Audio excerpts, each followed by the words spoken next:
ಭಂಡಾರ ಪ್ರಕಾಶನ ಮಸ್ಕಿ, ಕಾವ್ಯ ಕರ್ನಾಟಕ 100, ಕರ್ನಾಟಕದ ಇತರ ಭಾಷೆಗಳ ಕವನಗಳು 12, ಪ್ರಾಯೋಗಿಕ ವಿಮರ್ಶೆ ಆನ್ಲೈನ್ ಉಪನ್ಯಾಸ ಸರಣಿ, ಕರ್ನಾಟಕ ಸಮಾಜಕ್ಕೆ ಪರಿಗಣಿಸುವಷ್ಟು ಕೊಡುಗೆ ಕೊಟ್ಟ 100 ಕವಿಗಳು 100 ಕವನಗಳ ಮೇಲೆ ಕರ್ನಾಟಕದ ಮಹತ್ವದ 100 ವಿದ್ವಾಂಸರಿಂದ 100 ಉಪನ್ಯಾಸಗಳು ಎನ್ನುವ ಆಶಯದೊಂದಿಗೆ ಶುರುವಾದಂತ ಈ ಕಾವ್ಯ ಕರ್ನಾಟಕ ಸರಣಿ 100ರ ಹತ್ತಿರ ಬಂದು ತಲುಪಿದೆ. ಇಂದು 93ನೇ ಉಪನ್ಯಾಸ. ಇವತ್ತು ಕರ್ನಾಟಕದ ಪ್ರಮುಖ ಭಾಷೆಗಳಲ್ಲಿ ಒಂದಾಗಿರುವಂತ ಕೊರಗ ಭಾಷೆಯ ಒಂದು ಜಾನಪದ ಕವನದ ಕುರಿತು ಇವತ್ತು ಕೊರಗ ಸಮುದಾಯದ ಪ್ರಮುಖ ಸಾಮಾಜಿಕ ಹೋರಾಟಗಾರರು, ಚಿಂತಕರು, ಸಾಹಿತಿಗಳು ಆಗಿರುವಂತ ಬಾಬು ಕೊರಗರ್ ಸರ್ ಅವರು ನಮ್ಮೊಂದಿಗಿದ್ದಾರೆ. ನಾವು ಅವರಿಗೆ ಮೊದಲನೇದಾಗಿ ನಮ್ಮೆಲ್ಲರ ಪರವಾಗಿ ತುಂಬು ಹೃದಯದಿಂದ ಸ್ವಾಗತವನ್ನ ಕೋರೋಣ. ಧನ್ಯವಾದಗಳು ಸರ್. ಧನ್ಯವಾದಗಳು ಸರ್. Thank you sir.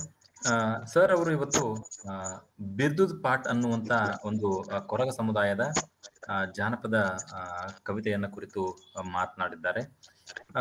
ಆರಂಭದಲ್ಲಿ ಸರ್ ಅವರ ಒಂದಷ್ಟು ಪರಿಚಯದ ಮೂಲಕ ಈ ಕಾರ್ಯಕ್ರಮವನ್ನ ಶುರು ಮಾಡೋಣ. ಸರ್ ಅವರು ಮೂಲತಃ ಉಡುಪಿ ಜಿಲ್ಲೆಯ ಕಾರ್ಕಳ ತಾಲೂಕಿನ ಇನ್ನ ಅನ್ನುವಂತ ಗ್ರಾಮದವರು. ಪಂಗಾಳ ಬಾಬು ಅನ್ನುವಂಥದ್ದು ಸರ್ ಅವರ ಪೂರ್ತಿ ಹೆಸರು. ಮೂಲತಃ ಕಾಪು ತಾಲೂಕಿನವರು. ಸರ್ ಅವರು ಮಂಗಳೂರಿನ ಶ್ರೀ ಗೋಕರ್ಣನಾಥೇಶ್ವರ ಕಾಲೇಜಿನಲ್ಲಿ BA ಪದವಿಯನ್ನ ಪಡೆದಿದ್ದಾರೆ. ಓದುವುದು, ಬರೆಯುವುದು, ಜನಪದ ಕಲೆಗಳ ವಿಚಾರಗಳ ಅಧ್ಯಯನ ಸರ್ ಅವರ ಆಸಕ್ತಿ. ಸರ್ ಅವರು ಅನೇಕ ಕೃತಿಗಳನ್ನ ಪ್ರಕಟಿಸಿದ್ದಾರೆ. ಅವುಗಳಲ್ಲಿ ಕೊರಗರ ಅಜಲು, ಕೊರಗರ ಭಾಷೆ, ಆದಿ ಬುಡಮೂಲ ಕೊರಗರು, ಚೋಮನ ಕರಂಡೆ ಇದು ಅನುವಾದಿತ ಕೃತಿ, ಅರಕ ಜಬ್ಬೆಗಳು, ತಿರುಕ್ಕುರುಳ್ ಅನ್ನುವಂಥದ್ದು ಅನುವಾದ, ಇನ್ನು ಬಾನ ದೇಬೆರೆ ತುಡೂರ್ ಅನ್ನುವಂತ ಒಂದು ಕೃತಿ ಪ್ರಕಟಣೆಯ ಹಂತದಲ್ಲಿದೆ, ಅಚ್ಚಿನ ಹಂತದಲ್ಲಿದೆ. ಸಾಮಾಜಿಕ ಹೋರಾಟದ ಗುರುಕಾರರು ಅನ್ನುವಂತ ಕೃತಿ ಪ್ರಕಟಣೆಯ ಹಂತದಲ್ಲಿದೆ. ಸರ್ ಅವರ ಅನೇಕ ಸಾಮಾಜಿಕ ಚಟುವಟಿಕೆಗಳಲ್ಲಿ ತೊಡಗಿಸಿಕೊಂಡಿದ್ದಾರೆ. 1988ರಿಂದ ಕೊರಗ ಸಮುದಾಯದ ಸಂಘಟನೆಗಳಲ್ಲಿ ತೊಡಗಿಸಿಕೊಂಡಿರುವುದು ಇವರ ಹೆಗ್ಗಳಿಕೆ. ರಾಜ್ಯ ಮಟ್ಟದ ಕೊರಗ ಸಂಘಟನೆಯ ಕಾರ್ಯದರ್ಶಿಯಾಗಿ, ಕೋಶಾಧಿಕಾರಿಗಳಾಗಿ ಕಾರ್ಯವನ್ನ ನಿರ್ವಹಿಸ್ತಾ ಇದ್ದಾರೆ.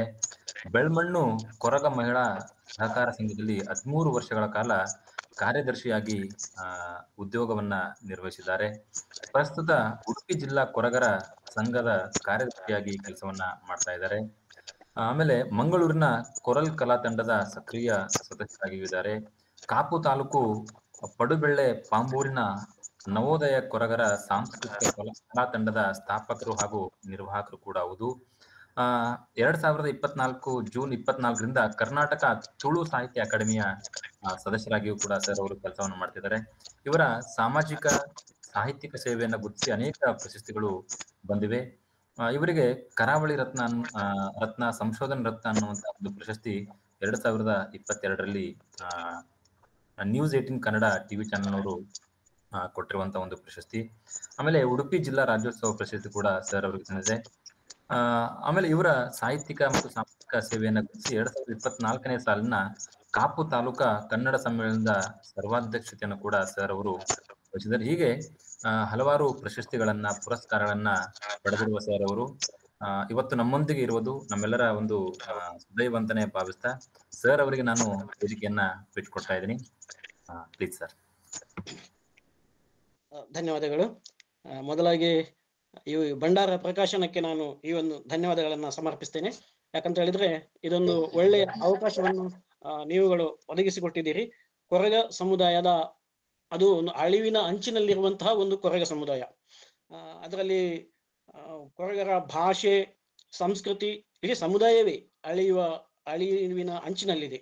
ಹಾಗಾಗಿ ಅಳಿವಿನ ಅಂಚಿನಲ್ಲಿರುವ ಒಂದು ಸಮುದಾಯವನ್ನು ಕೂಡ ಗುರುತಿಸಿ ಭಂಡಾರ ಪ್ರಕಾಶನ ಈ ಒಂದು ಅವಕಾಶವನ್ನು ಮಾಡಿಕೊಟ್ಟಿದೆ.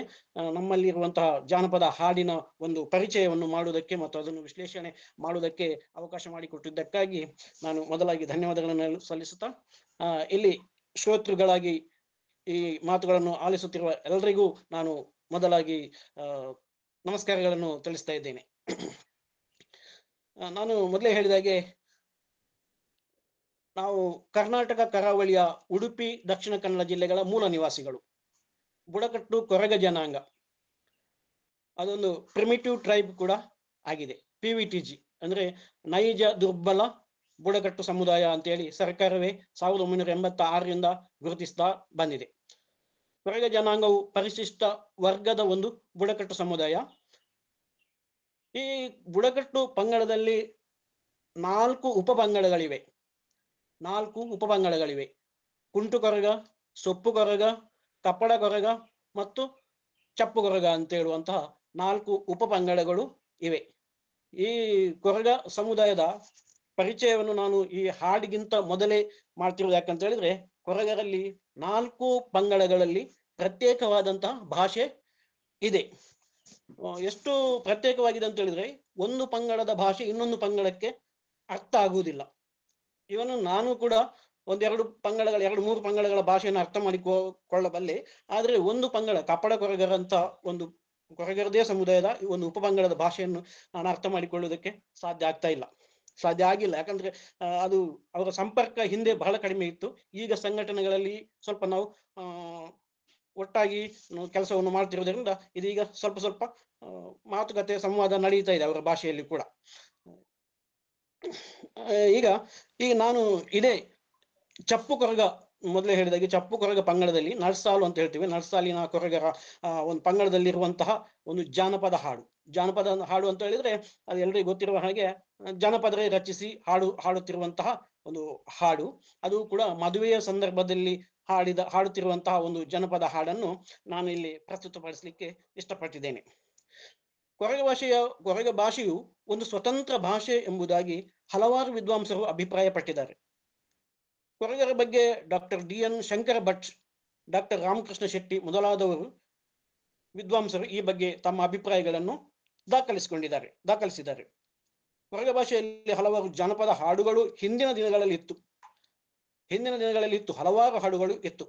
ಆದರೆ ಅದು ಇಂದು ಬಹಳ ಅಪರೂಪವಾಗಿ ಕಾಣಸಿಗ್ತದೆ. ಅಂದ್ರೆ ಈಗ ಹಾಡುವವರು ಕಡಿಮೆ ಆಗಿದ್ದಾರೆ, ಕೇಳುವವರು ಕಡಿಮೆ, ಹಾಡುವವರು ಕಡಿಮೆ ಆಗಿದ್ದಾರೆ. ಅದರ ಬಗ್ಗೆ ಜ್ಞಾನ ಇತ್ತೀಚಿನ ದಿನಗಳಲ್ಲಿ ಕಡಿಮೆಯಾಗ್ತಾ ಹೋಗಿದೆ. ಆದರೆ ಇಂದು ಅಂತಹ ಒಂದು ಹಾಡೊಂದನ್ನು ನಾನು ಸಂಗ್ರಹಿಸಿದ್ದು, ಅದನ್ನು ಕುವೆಂಪು ಭಾಷಾ ಭಾರತಿಯವರು, ಅಂದ್ರೆ ಕನ್ನಡ ಭಾಷಾಭಿವೃದ್ಧಿ ಪ್ರಾಧಿಕಾರದವರು, ಬೆಂಗಳೂರಿವರು, ನನ್ನ ಒಂದು ಸಣ್ಣ ಕಥೆಗಳು ಪುಸ್ತಕದಲ್ಲಿ ಈ ಹಾಡನ್ನು ಕೂಡ ಮುದ್ರಿಸಿಕೊಂಡಿದ್ದಾರೆ, ಪ್ರಕಟಿಸಿದ್ದಾರೆ. ಈಗ ಈ ಹಾಡನ್ನು ನಾನು ಮೊದಲಿಗೆ ಕೊರಗ ಭಾಷೆಯಲ್ಲಿ ಮೂಲ ಕೃತಿಯಲ್ಲಿ ಹಾಡ್ತೀನಿ, ಓದ್ತೇನೆ. ಆನಂತರ ಅದನ್ನು ಕನ್ನಡಕ್ಕೆ ಅನುವಾದ ಮಾಡ್ತಾ ಅದನ್ನು ಸ್ವಲ್ಪ ವಿಶ್ಲೇಷಣೆ ಮಾಡಿಕೊಳ್ಳೋಣ. ಈಗ ಅದು ಮದುವೆಯ ಸಂದರ್ಭದಲ್ಲಿ ಹಾಡು ಅಂತ ಹೇಳಿದ್ದೇನೆ. ಹಾಡಿನ ಹೆಸರು ಬಿರ್ದುದ ಪಾಟು, ಮೂಲ ಕೊರಗ ಭಾಷೆ. ಈಗ ಅದು ಹೀಗೆ ಬರ್ತದೆ: ಲೇ ಲೇ ಲೆಲ್ಲೇಲೆ ಲೆಲ್ಲೆರೇನ ಲೆಲ್ಲೇಲೆ ಲೇಲೆ ಲೆಲ್ಲೆರೇನ, ಪೊಸ ಕೊರಯಿನ ಪೊಸ ಕೊರ್ತಿನ ಕೊಟ್ಟ್ಯಾಡು ಬೂರಗೇರು, ಕೊಟ್ಟ್ಯಾದ ಮುಲಿ ಲಾಕನ ಮುಟ್ಟ ಅಕಲು ಲಾಕಜೇರು. ಇದು ಮೊದಲ ಒಂದು ಪ್ಯಾರ. ಕಾಯಿ ಕಂಚಲಯ ಕೈಯರು ಗೆಡ್ಡೆತ, ಪೂಪೆ ಮುಡ್ಡೆಲಚ್ಚಿ ಮುಡ್ಡೆರೆಗ ಎಡ್ಡೆತ, ಕೆಂಪನಗಕ್ಕು ಕೇಪುಲದ ಪೂತಲಕ್ಕ ಕೆಂಪನಗಕ್ಕು, ಲೇಲೆ ಲೆಲ್ಲೇಲೆ ಲೆಲ್ಲೆರೆ ನಾನ ಲೆಲ್ಲೇಲೆ ಲೇಲೆ ಲೆಲ್ಲೆರೆ ನಾನ, ಅಕಲು ಇಕ್ಕೆಲು ಪುಕ್ಕೆರೆತ ತುದೆ ಕಡಪಲಾಯರ, ನಕಲ್ ನಚ್ಚೆ ಪೊಯ್ಯ ನನ್ಕ ಕುಂಟಲ ಪಾಡಿ ಮುಟ್ಟ, ನಕಲ್ ನಚ್ಚೆ ಪೊಯ್ಯ ನನ್ಕ ಕುಂಟಲ ಪಾಡಿ ಮುಟ್ಟ, ನನ್ಕೆನ ಮೈತಿದಿನ ಮಾವು ಪಿಜ್ಜಿಗೆ ರೆತ, ಮಾವುತ ಗೊರಂಟುಡಚ್ಚಿ ನೋಟ ಪುಡ್ಡುಗೆರಿಯ, ಆಯರಡೊಂಜಿ ದೇಯಿ ಮರಯ ಈಯರಡೊಂಜಿ ದೇಯಿ ಮರತ ಚಪ್ಪು ಕಡ್ಡುಗು ದೇಯಿ ಮದ್ಮಾಲು, ಎತ್ತರೆತ್ತರ ಗುಡ್ಡೆಡು ಕೋದೋಳು ಚಳಿಕಾಯಿಂಡು, ನಕಲ್ ನಚ್ಚಿ ಚಳಿಕಾಯಿಗನ ಚೂವೆರೆ ಜನದಿಯೆರತ, ಬಾಲೆ ಪುಟ್ಟುಜಿ ನಡ ಬಾಲೆ ಬಂಗುರಾಡುಗು, ಜೋಡು ಪಯ್ಯಲು ಪುಟ್ಟುನಗಚ್ಚಿ ಮಿರೆ ಕೋರನಗು, ಲೇಲೆ ಲೆಲ್ಲೆನ ಲೆಲ್ಲೆರೆ ನಾನ ಲೆಲ್ಲೇರೆ. ಮಾಮಿನಕಲೆ ಮಟ್ಟೆಲ್ಡು ಪರ್ನು ಬಜ್ಜಿ ನೇಲ್ಡ ಮಾಮೆ ಬರಡ ಮಾಮೆ ನಕಲೊಡೆ ಪುಗನ ಮಾಮಿನಕಲೆ ಮರಿಗೊಳಗು ಪುಂಚದ ರೂಟು ಗೆಂದೆ ಪೆತ್ತ ಪಿಲಿ ಪುಡ್ಡುಗು ಪಾದೆದ ರೂಟು. ಇದು ಒಂದು ಹಾಡು. ಈ ಹಾಡನ್ನ ಕೊರಗರು ಮದುವೆಯ ಸಂದರ್ಭದಲ್ಲಿ ಮದುಮಗಳಿಗೆ ಶೃಂಗಾರ ಮಾಡುವಾಗ ಅಥವಾ ಮದುಮಗಳನ್ನು ಮುಹೂರ್ತ ಅಂತ ಮಾಡ್ತೀವಿ. ಆ ಸಂದರ್ಭದಲ್ಲಿ ಮೇಯಿಸುವಾಗ, ಅವಳಿಗೆ ಸ್ನಾನ ಮಾಡಿಸುವಾಗ, ಅವಳಿಗೆ ಬಟ್ಟೆ ತೊಡಿಸುವಾಗ ಆ ಸಂದರ್ಭದಲ್ಲಿ ಈ ಹಾಡನ್ನು ಹಾಡ್ತಾರೆ ಕೊರಗರು. ಅದು ಮಹಿಳೆಯರು ಒಟ್ಟಾಗಿ ಗುಂಪಾಗಿ ಈ ಹಾಡನ್ನು ಹಾಡ್ತಾರೆ. ಒಬ್ರು ಅದನ್ನು ಹಾಡ್ತಾ ಹೋಗ್ತಾರೆ, ಮೊದಲ ಸಾಲನ್ನು ಹಾಡ್ತಾ ಹೋಗ್ತಾರೆ. ಉಳಿದವರು ಅದಕ್ಕೆ ಕೋರಸ್ ಆಗಿ ಲೇ ಲೇ ಲೆಲೆಯನೆ ಲೆಲೆರನಾನ ಲೆಲ್ಲೇರೆ ಲೇ ಲೇ ಲೆಲೆರೆಯನ ಅಂತೇಳಿ ಕೋರಸ್ ಅನ್ನು ಬಹಳ ರಾಗವಾಗಿ ಹಾಡ್ತಾರೆ. ಇದು ಬಹುಶಃ ಚಪ್ಪು ಕೊರಗದಲ್ಲಿ ಮಾತ್ರ ಉಳಿದಿದೆ. ಉಳಿದ ಸೊಪ್ಪು, ಕಪ್ಪಡ ಮತ್ತು ಕಂಟು ಕೊರಗಗಳಲ್ಲಿ ಈ ಹಾಡು ಇಲ್ಲ. ಅವರದೇ ಆದಂತ ರೀತಿಯಲ್ಲಿ ಹಾಡುಗಳಿದ್ದಾವೆ. ಆದ್ರೆ ಇವತ್ತು ಈ ಹಾಡುಗಳು ಕಾಣೆಯಾಗಿದೆ. ಯಾಕಂತ ಹೇಳಿದ್ರೆ ಇವತ್ತು ಮದುವೆಗಳು ಮನೆಗಳಲ್ಲಿ ನಡೀತಾ ಇಲ್ಲ. ಕೊರಗರ ಮದುವೆಗಳು ಕೂಡ ಸಭಾಂಗಣದಲ್ಲಿ, ಹಾಲ್ ಅಲ್ಲಿ ನಡೀತಾ ಇರುವುದರಿಂದ ಅಲ್ಲೇ ಇದಕ್ಕೆ ಅವಕಾಶ ಇರುವುದಿಲ್ಲ. ಹಾಗಾಗಿ ಕೊರಗರ ಮನೆಗಳಲ್ಲಿ ಮಾಡುವ ಮದುವೆಗಳಲ್ಲಿ ಮಾತ್ರ ಈ ಹಾಡು ಹಾಡಲ್ಪಡ್ತಿತ್ತು. ಈಗ ಇದರ ಅನುವಾದವನ್ನು, ಕನ್ನಡ ಅನುವಾದವನ್ನು ನೋಡೋಣ.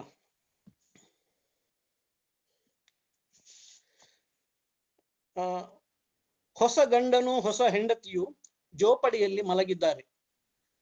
ಇಲ್ಲಿ ಒಂದು ವಿಷಯವನ್ನು ಹೇಳ್ಬೇಕು ನಾನು ಮೊದಲಿಗೆ. ಇದು ಸ್ವಲ್ಪ ಕಾಮಿಡಿಯಾಗಿ ಕಂಡ್ರು ಕಾಮಿಡಿಯೇ ಇದು. ಇಲ್ಲಿ ಅರ್ಥ, ಈ ಪದಗಳಿಗೆ ಒಂದು ಸಾಲಿಗಿಂತ ಮತ್ತೊಂದು ಸಾಲಿಗೆ ಅಷ್ಟಾಗಿ ಅರ್ಥಗಳು ಚೆನ್ನಾಗಿ ಸಿಗುವುದಿಲ್ಲ, ಅರ್ಥ ಇಲ್ಲ, ಅದಕ್ಕೆ ಸಂಬಂಧ ಇರುವುದಿಲ್ಲ. ಮೊದಲಿನ ಸಾಲಿಗೂ ಕೊನೆಯ ಸಾಲಿಗೂ ಎರಡನೇ ಸಾಲಿಗೂ ಸಂಬಂಧ ಇರುವುದಿಲ್ಲ. ಯಾಕಂತ ಹೇಳಿದ್ರೆ ಅದು ಕೇವಲ ಮನೋರಂಜನೆಗಾಗಿ ಕೊರಗರು ಸಾಂದರ್ಭಿಕ ಮನೋರಂಜನೆಗಾಗಿ ಮಾತ್ರ ಹಾಡುವಂತಹ ಹಾಡುಗಳು. ಅಲ್ಲಿ ಒಬ್ಬರಿಗೊಬ್ಬರಿಗೆ ತಮಾಷೆ ಮಾಡಿಕೊಂಡು ಒಬ್ಬರನ್ನೊಬ್ಬರು ನಗಿಸುವಂತಹ ಕೆಲಸಗಳು ಮಾತ್ರ ಅಲ್ಲಿ ನಡೆಯುತ್ತದೆ. ಅದಕ್ಕಾಗಿ ಒಂದಿಷ್ಟು ಸಮಯವನ್ನು ಒಟ್ಟಾಗಿ ಸೇರಿ ಹಾಡುವಂಥದ್ದು ಇಲ್ಲಿ ಕಾಣಬಹುದು. ಈಗ ಹೊಸ ಗಂಡನು ಹೊಸ ಹೆಂಡತಿಯು ಜೋಪಡಿಯಲ್ಲಿ ಮಲಗಿದ್ದಾರೆ, ಜೋಪಡಿಯ ಹುಲ್ಲು ಏಳುವವರೆಗೂ ಅವರು ಎದ್ದಿಲ್ಲ ಅಂತ ಹೇಳಿದ್ರೆ, ಅದು ಹೊಸ ಹುಡುಗಿ ಮತ್ತು ಹೊಸ ಹುಡುಗನನ್ನು, ಮದುವೆ ಆಗುವಂತ ಹುಡುಗ ಮತ್ತು ಹುಡುಗಿಯನ್ನು ಒಂದು ರೀತಿಯಲ್ಲಿ ತಮಾಷೆ ಮಾಡಿ ಅವರನ್ನು ಉದ್ರೇಕಿಸುವಂತಹದ್ದು. ಆ ಹುಡುಗ ಮತ್ತು ಹೊಸ ಏನು ದಂಪತಿಗಳಾಗುವವರಿದ್ದಾರೆ ಮದುವೆಯ ಸಂದರ್ಭದಲ್ಲಿ, ಅವರನ್ನು ಹುಚ್ಚೆಬ್ಬಿಸಿ ಉದ್ರೇಕಿಸುವಂತಹ ಈ ಸಾಲುಗಳು 1ನೇ ಪ್ಯಾರಾಗ್ರಾಫ್ ಅಲ್ಲಿ ಆ ರೀತಿ ಬರ್ತದೆ. ಇನ್ನೊಂದು ಪ್ಯಾರಾಗ್ರಾಫ್ ನೋಡಿ. ಕಾಯಿ ಕಾಯಿ ಹಾಗಲಕಾಯಿ ಪಲ್ಯಕ್ಕೆ ಚಂದವಂತೆ, ಹೂ ಬಿಟ್ಟ ಹುಂಚವು ಮುಡಿಯಲು ಚಂದವಂತೆ. ಇದಕ್ಕೂ ಮೇಲಿನ ಜೋಪಡಿಯಲ್ಲಿ ಮಲಗಿದವರಿಗೂ ಏನು ಸಂಬಂಧವೇ ಇಲ್ಲ. ಕಾಯಿ ಕಾಯಿ ಹಾಗಲಕಾಯಿ ಅಂದ್ರೆ ಗೊತ್ತಲ್ಲ, ಅದು ಕಹಿ ಇರ್ತದೆ. ಅದು ಪಲ್ಯಕ್ಕೆ ಚಂದವಂತೆ, ಹೂ ಬಿಟ್ಟ ಹುಂಚವು ಮುಡಿಯಲು ಚಂದವಂತೆ. ಹುಂಚದ ಅದು ನಾರು ಬರುತ್ತಲ್ಲ, ಹುಂಚ ಹೂ ಬಳ್ಳಿ, ಅದು ಮುಡಿಯಲು ಚಂದವಂತೆ. ಅದು ಬಹಳ ಪರಿಮಳ ಇದೆ ಅಲ್ಲ, ಸೊ ಅದು ಮುಡಿಯಲು ಚಂದವಂತೆ. ಆ ರೀತಿ 2ನೇ ಪೇರ. ಮುಂದಿನದು ಸಾಲು ನೋಡಿ. ಕೆಂಪಾಗಿದ್ದಾಳೆ ಹುಡುಗಿ ಕೆಂಪಾಗಿದ್ದಾಳೆ, ಹೂವಿನ ಹಾಗೆ ಕೆಂಪಾಗಿದ್ದಾಳೆ. ಕೇಪಳ ಹೂ ಅಂದ್ರೆ ಕಿಷ್ಕಾರ ಹೂ, ಈ ಗುಡ್ಡೆಯಲ್ಲಿ ಸಿಗ್ತದೆ. ಗುಡ್ಡೆಯಲ್ಲಿ ನಾವು ಧಾರ್ಮಿಕ ಕೆಲಸಗಳ ಸಂದರ್ಭದಲ್ಲಿ ಈ ಕೇಪಳ ಹೂವನ್ನು ಬಳಸ್ತೇವೆ. ದೇವರಿಗೆಲ್ಲ ನಮ್ಮ ಕೇಪಳ ಹೂ ಅಂತ ಹೇಳಿದ್ರೆ ಬಹಳ ಇಷ್ಟ. ಕಿಷ್ಕಾರ ಹೂ ಕೆಂಪಾಗಿ ಗುಡ್ಡೆಗಳಲ್ಲಿ ಸಿಗ್ತದೆ. ಅದು ಇಲ್ಲಿ ತುಳುನಾಡಿನಲ್ಲಿ ಎಲ್ಲ ದೇವರುಗಳಿಗೂ ಕಿಷ್ಕಾರ ಹೂವನ್ನು ಬಳಸ್ತಾರೆ. ಅದೇ ರೀತಿ ನಾವು ಕೊರಗ ತನಿಯನಿಗೂ, ನಮ್ಮ ಕೊರಗ ಸಮುದಾಯದ ಕೊರಗ ತನಿಯನಿಗೂ, ಕುಲದೈವ ಕೊರಗ ತನಿಯನಿಗೂ ಅದೇ ಹೂವನ್ನು ಬಳಸ್ತೇವೆ. ಅದರಂತೆ ಕೆಂಪಾಗಿದ್ದಾಳೆ ಹುಡುಗಿ ಕೆಂಪಾಗಿದ್ದಾಳೆ ಅಂತ ಇಲ್ಲಿ ಅದೇ ಹುಡುಗಿಯನ್ನ ಮತ್ತೆ ಪುನಃ ಕೆದಕ್ತಾರೆ. ಮುಂದಿನ ಸಾಲಲ್ಲಿ ಅವರು ಇವರು ಹೋದರಲ್ಲ ನದಿ ದಾಟಿ ಆ ಬದಿಗೆ, ನಾವು ಹೋಗೋಣವೇ ಮೈದುನ ಕುಂಟಲಪಾಡಿಯವರಿಗೂ ಅಂತ ಹೇಳಿ. ಅಂದ್ರೆ ಇಲ್ಲಿ ಏನಂತ ಹೇಳಿದ್ರೆ, ಅತ್ತಿಗೆ ಮತ್ತು ನೈದಿನಿಯವರ ಸಂಭಾಷಣೆ ಈ ಪ್ಯಾರದಲ್ಲಿ. ಅತ್ತಿಗೆ ಮತ್ತು ಮೈದುನನ ಸಂಭಾಷಣೆ ನಡೆಯುತ್ತದೆ. ಅವರು ಅತ್ತಿಗೆ ಹೇಳ್ತಾಳೆ ಮೈದುನನ ಹತ್ರ, ಅವರು ಹೋಗಿದ್ದಾರೆ, ಅವರು ಮತ್ತು ಇವರೆಲ್ಲ ಹೋಗಿದ್ದಾರೆ, ಯಾರಂತ ಗೊತ್ತಿಲ್ಲ, ಹಾಗೆ ಹೇಳಿದ್ದಾರೆ, ನದಿ ದಾಟಿ ಆ ಬದಿಗೆ ಹೋಗಿದ್ದಾರೆ, ನಾವು ಕೂಡ ಹಾಗೆ ಹೋಗೋಣ ಕುಂಟಲಪಾಡಿಯವರೆಗೂ. ಕುಂಟಲಪಾಡಿ ಅಂತ ಹೇಳಿದ್ರೆ ಕುಂಟಲ ಹಣ್ಣು ಅಂತ ಹೇಳಿದ್ರೆ ಗುಡ್ಡೆಯಲ್ಲಿ ಸಿಗುವಂತಹ ಒಂದು ಹಣ್ಣು, ಕಪ್ಪು ಇರ್ತದೆ. ಕುಂಟಲ ಹಣ್ಣು ಅಂತ ಹೇಳಿ ನಾವು ತುಳುವಲ್ಲಿ ಕೂಡ ಹಾಗೆ ಹೇಳ್ತಾರೆ, ಕುಂಟಲ ಪರಂದ ಅಂತೇಳಿ. ಅದು ಬೆಳೆಯುವಂತ ಹಾಡಿಯವರೆಗೂ ನಾವು ಹೋಗೋಣ ಅಂತೇಳಿ ಈ ಸಾಲಲ್ಲಿ ಅತ್ತಿಗೆ ಮೈದುನನನ್ನು ಕೇಳಿಕೊಳ್ತಾಳೆ. ಅಂತ ಹೇಳಿದ್ರೆ ಇಲ್ಲಿ ಸಲುಗೆ, ಅತ್ತಿಗೆಗೆ ಮತ್ತು ಮೈದುನನಿಗೆ ಇರುವ ಸಲುಗೆಯನ್ನು ಈ ಹಾಡಿನ ಮೂಲಕ ಜನಪದರು ಕಟ್ಟಿಕೊಟ್ಟಿದ್ದಾರೆ ಈ ಸಂದರ್ಭದಲ್ಲಿ ಹಾಡುವುದಕ್ಕಾಗಿ. ಮುಂದಿನದು ಅದಕ್ಕೆ ಸ್ವಲ್ಪ ಹತ್ತಿರದಲ್ಲಿದೆ. ಮುಂದಿನ ಸಾಲು, ಮೈದುನನು ಅತ್ತಿಗೆಯು ಹೆಕ್ಕಿದರಲ್ಲ, ಮೈದುನನು ಅತ್ತಿಗೆಯು ಹೆಕ್ಕಿದರಲ್ಲ, ಮಾವಿನ ವಾಟೆಯಲ್ಲಿ ಗುರಿ ಹಿಡಿದರು. ನೋಡಿ, ಏನು ಹೆಕ್ಕಿದರು? ಅವರು ಕುಂಟಲಪಾಡಿಗೆ ಹೋದುದು ಹೌದು, ಇಲ್ಲಿ ಮಾವಿನ ಹಣ್ಣನ್ನು ಹೆಕ್ಕಿದರು. ಮೈದುನನು ಅತ್ತಿಗೆಯು ಮಾವಿನ ಹಣ್ಣನ್ನು ಹೆಕ್ಕಿದರು ಮತ್ತು ಮಾವಿನ ವಾಟೆ ಅಂದ್ರೆ ಗೊರಟು ಅಂತ ಹೇಳ್ತೇವೆ ನಾವು, ಅದು ಮಾವಿನ ಒಳಗಿರುವಂತ ಚಿಪ್ಪು, ಅದರಲ್ಲಿ ಗುರಿ ಹಿಡಿದರು, ನೋಟ ಹಿಡಿದರು ಅಂತ ಹೇಳಿದೆ, ಗುರಿ ಹಿಡಿದರು ಅಂತೇಳಿ. ಅದು ಯಾವುದಕ್ಕೆ ಗುರಿ ಹಿಡಿದರು, ಯಾರಿಗೆ ಗುರಿ ಇಟ್ಟರು ಎಂಬುದರ ಬಗ್ಗೆ ಜನಪದರು ವಿಶ್ಲೇಷಣೆ ಮಾಡಿಲ್ಲ, ಅಷ್ಟು ಇದನ್ನು ಹೇಳಿದ್ದಾರೆ. ಮೈದುನನು ಅತ್ತಿಗೆಯು ಮಾವು ಹೆಕ್ಕಿದರಲ್ಲ, ಮಾವಿನ ವಾಟೆಯಲ್ಲಿ ಗುರಿ ಹಿಡಿದರು ಅಂತೇಳಿ ಹೇಳಿದ್ದಾರೆ. ಇದು ಒಂದು ಮುಂದಿನ ಸಾಲಿನ ಒಂದು ಅರ್ಥ. ಅದೇ ರೀತಿಯಲ್ಲಿ ಇನ್ನೊಂದು ದೇವಿ ಬೈದೇವಿ ಅಂತ ಹೇಳಿ, ದೇವಿ ಮದುಮಾಳು ಅಂತ ಬರ್ತಾಳೆ. ಅದು ಯಾರು ದೇವಿ ಮದುಮಾಳು ಅಂತೇಳಿ ಗೊತ್ತಿಲ್ಲ. ಮದುಮಾಳು ಅಂತ ಹೇಳಿದ್ರೆ ಮದುಮಗಳು ಅಂತ ಅರ್ಥ. ಆ ಬದಿಯಲ್ಲೊಂದು ದೇವಿ ಮರ, ಈ ಬದಿಯಲ್ಲೊಂದು ದೇವಿ ಮರ, ದೇವಿ ಮರದ ಸೊಪ್ಪು ಸವರಿದಳು ದೇವಿ ಮದುಮಗಳು ಅಂತೇಳಿ ಹೇಳ್ತಾರೆ. ಇದು ರಾಗದಲ್ಲಿ ಹೇಳುವಾಗ ಬಹಳ ಚಂದ ಆಗ್ತದೆ, ಆದ್ರೆ ಅದನ್ನು ನಾವು ಅಷ್ಟು ರಾಗದಲ್ಲಿ ಹೇಳುವಂತ ಸ್ಥಿತಿಯಲ್ಲಿ ಇಲ್ಲ, ನಮ್ಗೆ ಅದ್ರ ರಾಗ ಎಲ್ಲ ಹಾಡ್ಲಿಕ್ಕೆ ಬರುದಿಲ್ಲ. ಆ ಬದಿಯಲ್ಲೊಂದು ದೇವಿ ಮರ ಅಂದ್ರೆ ಯಾವ ಮರ ಅಂತೇಳಿ ಗೊತ್ತಿಲ್ಲ, ಈ ಬದಿಯಲ್ಲೊಂದು ದೇವಿ ಮರವಂತೆ. ದೇವಿ ಮರದ ಸೊಪ್ಪು ಸವರಿದಳು ದೇವಿ ಮದುಮಗಳು ಅಂತೇಳಿ. ದೇವಿ ಮದುಮಗಳು ಅಂತ ಹೇಳಿದ್ರೆ ಮದುವೆಯಾಗದ ಹುಡುಗಿಯನ್ನು ದೇವಿ ಮದುಮಗಳು ಅಂತ ಹೇಳಿ ಇಲ್ಲಿ ನಾವು ಕಲ್ಪಿಸ್ಕೊಳ್ಬಹುದು. ಆದ್ರೆ ದೇವಿ ಮರ ಅಂತ ಹೇಳಿದ್ರೆ ಏನು ಎನ್ನುವುದ್ರ ಬಗ್ಗೆ ಸ್ಪಷ್ಟತೆ ಇಲ್ಲ. ಮುಂದಿನ ಪ್ಯಾರದಲ್ಲಿ, ಎತ್ತರೆತ್ತರ ಗುಡ್ಡದಲ್ಲಿ ಕಾಗೆ ಚಳಿ ಕಾಯಿಸ್ತಾ ಇದೆ. ಎತ್ತರೆತ್ತರ ಗುಡ್ಡದಲ್ಲಿ ಕಾಗೆ ಚಳಿ ಕಾಯಿಸ್ತಾ ಇದೆ, ನಾವು ಹಾಗೆ ಚಳಿ ಕಾಯಿಸೋಣವೇ, ನೋಡಲು ಜನ ಇಲ್ಲ. ಇದು ಕೂಡ ಅದಕ್ಕೆ ಸಂಬಂಧವನ್ನು ಅಷ್ಟು ಸೂಕ್ಷ್ಮವಾದ ಸಂಬಂಧ ಇರಬಹುದು, ಅದರಲ್ಲಿ ಹೀಗೆ ನೋಡುವಾಗ ಮೇಲ್ನೋಟದಲ್ಲಿ ಯಾವುದೇ ಸಂಬಂಧಗಳಿಲ್ಲ. ಮೇಲಿನ ಹಾಡಿಗೂ ಈ ಸಾಲಿಗೂ ಯಾವುದೇ ಸಂಬಂಧ ಇಲ್ಲ. ಎತ್ತರ ಗುಡ್ಡದಲ್ಲಿ ಕಾಗೆ ಚಳಿ ಕಾಯಿಸ್ತದೆ, ನಾವು ಹಾಗೆ ಚಳಿ ಕಾಯಿಸೋಣವೇ, ನೋಡಲು ಜನ ಅಲ್ಲಿ ಇಲ್ಲ ಅಂತೇಳಿ ಯಾರು ಹೇಳುವುದು? ಮೈದುನ ಅತ್ತಿಗೆಗೆ ಹೇಳುವಂಥದ್ದು. ಇಲ್ಲಿ ಮೈದುನ ಅತ್ತಿಗೆಗೆ ಹೇಳುವಂಥದ್ದು.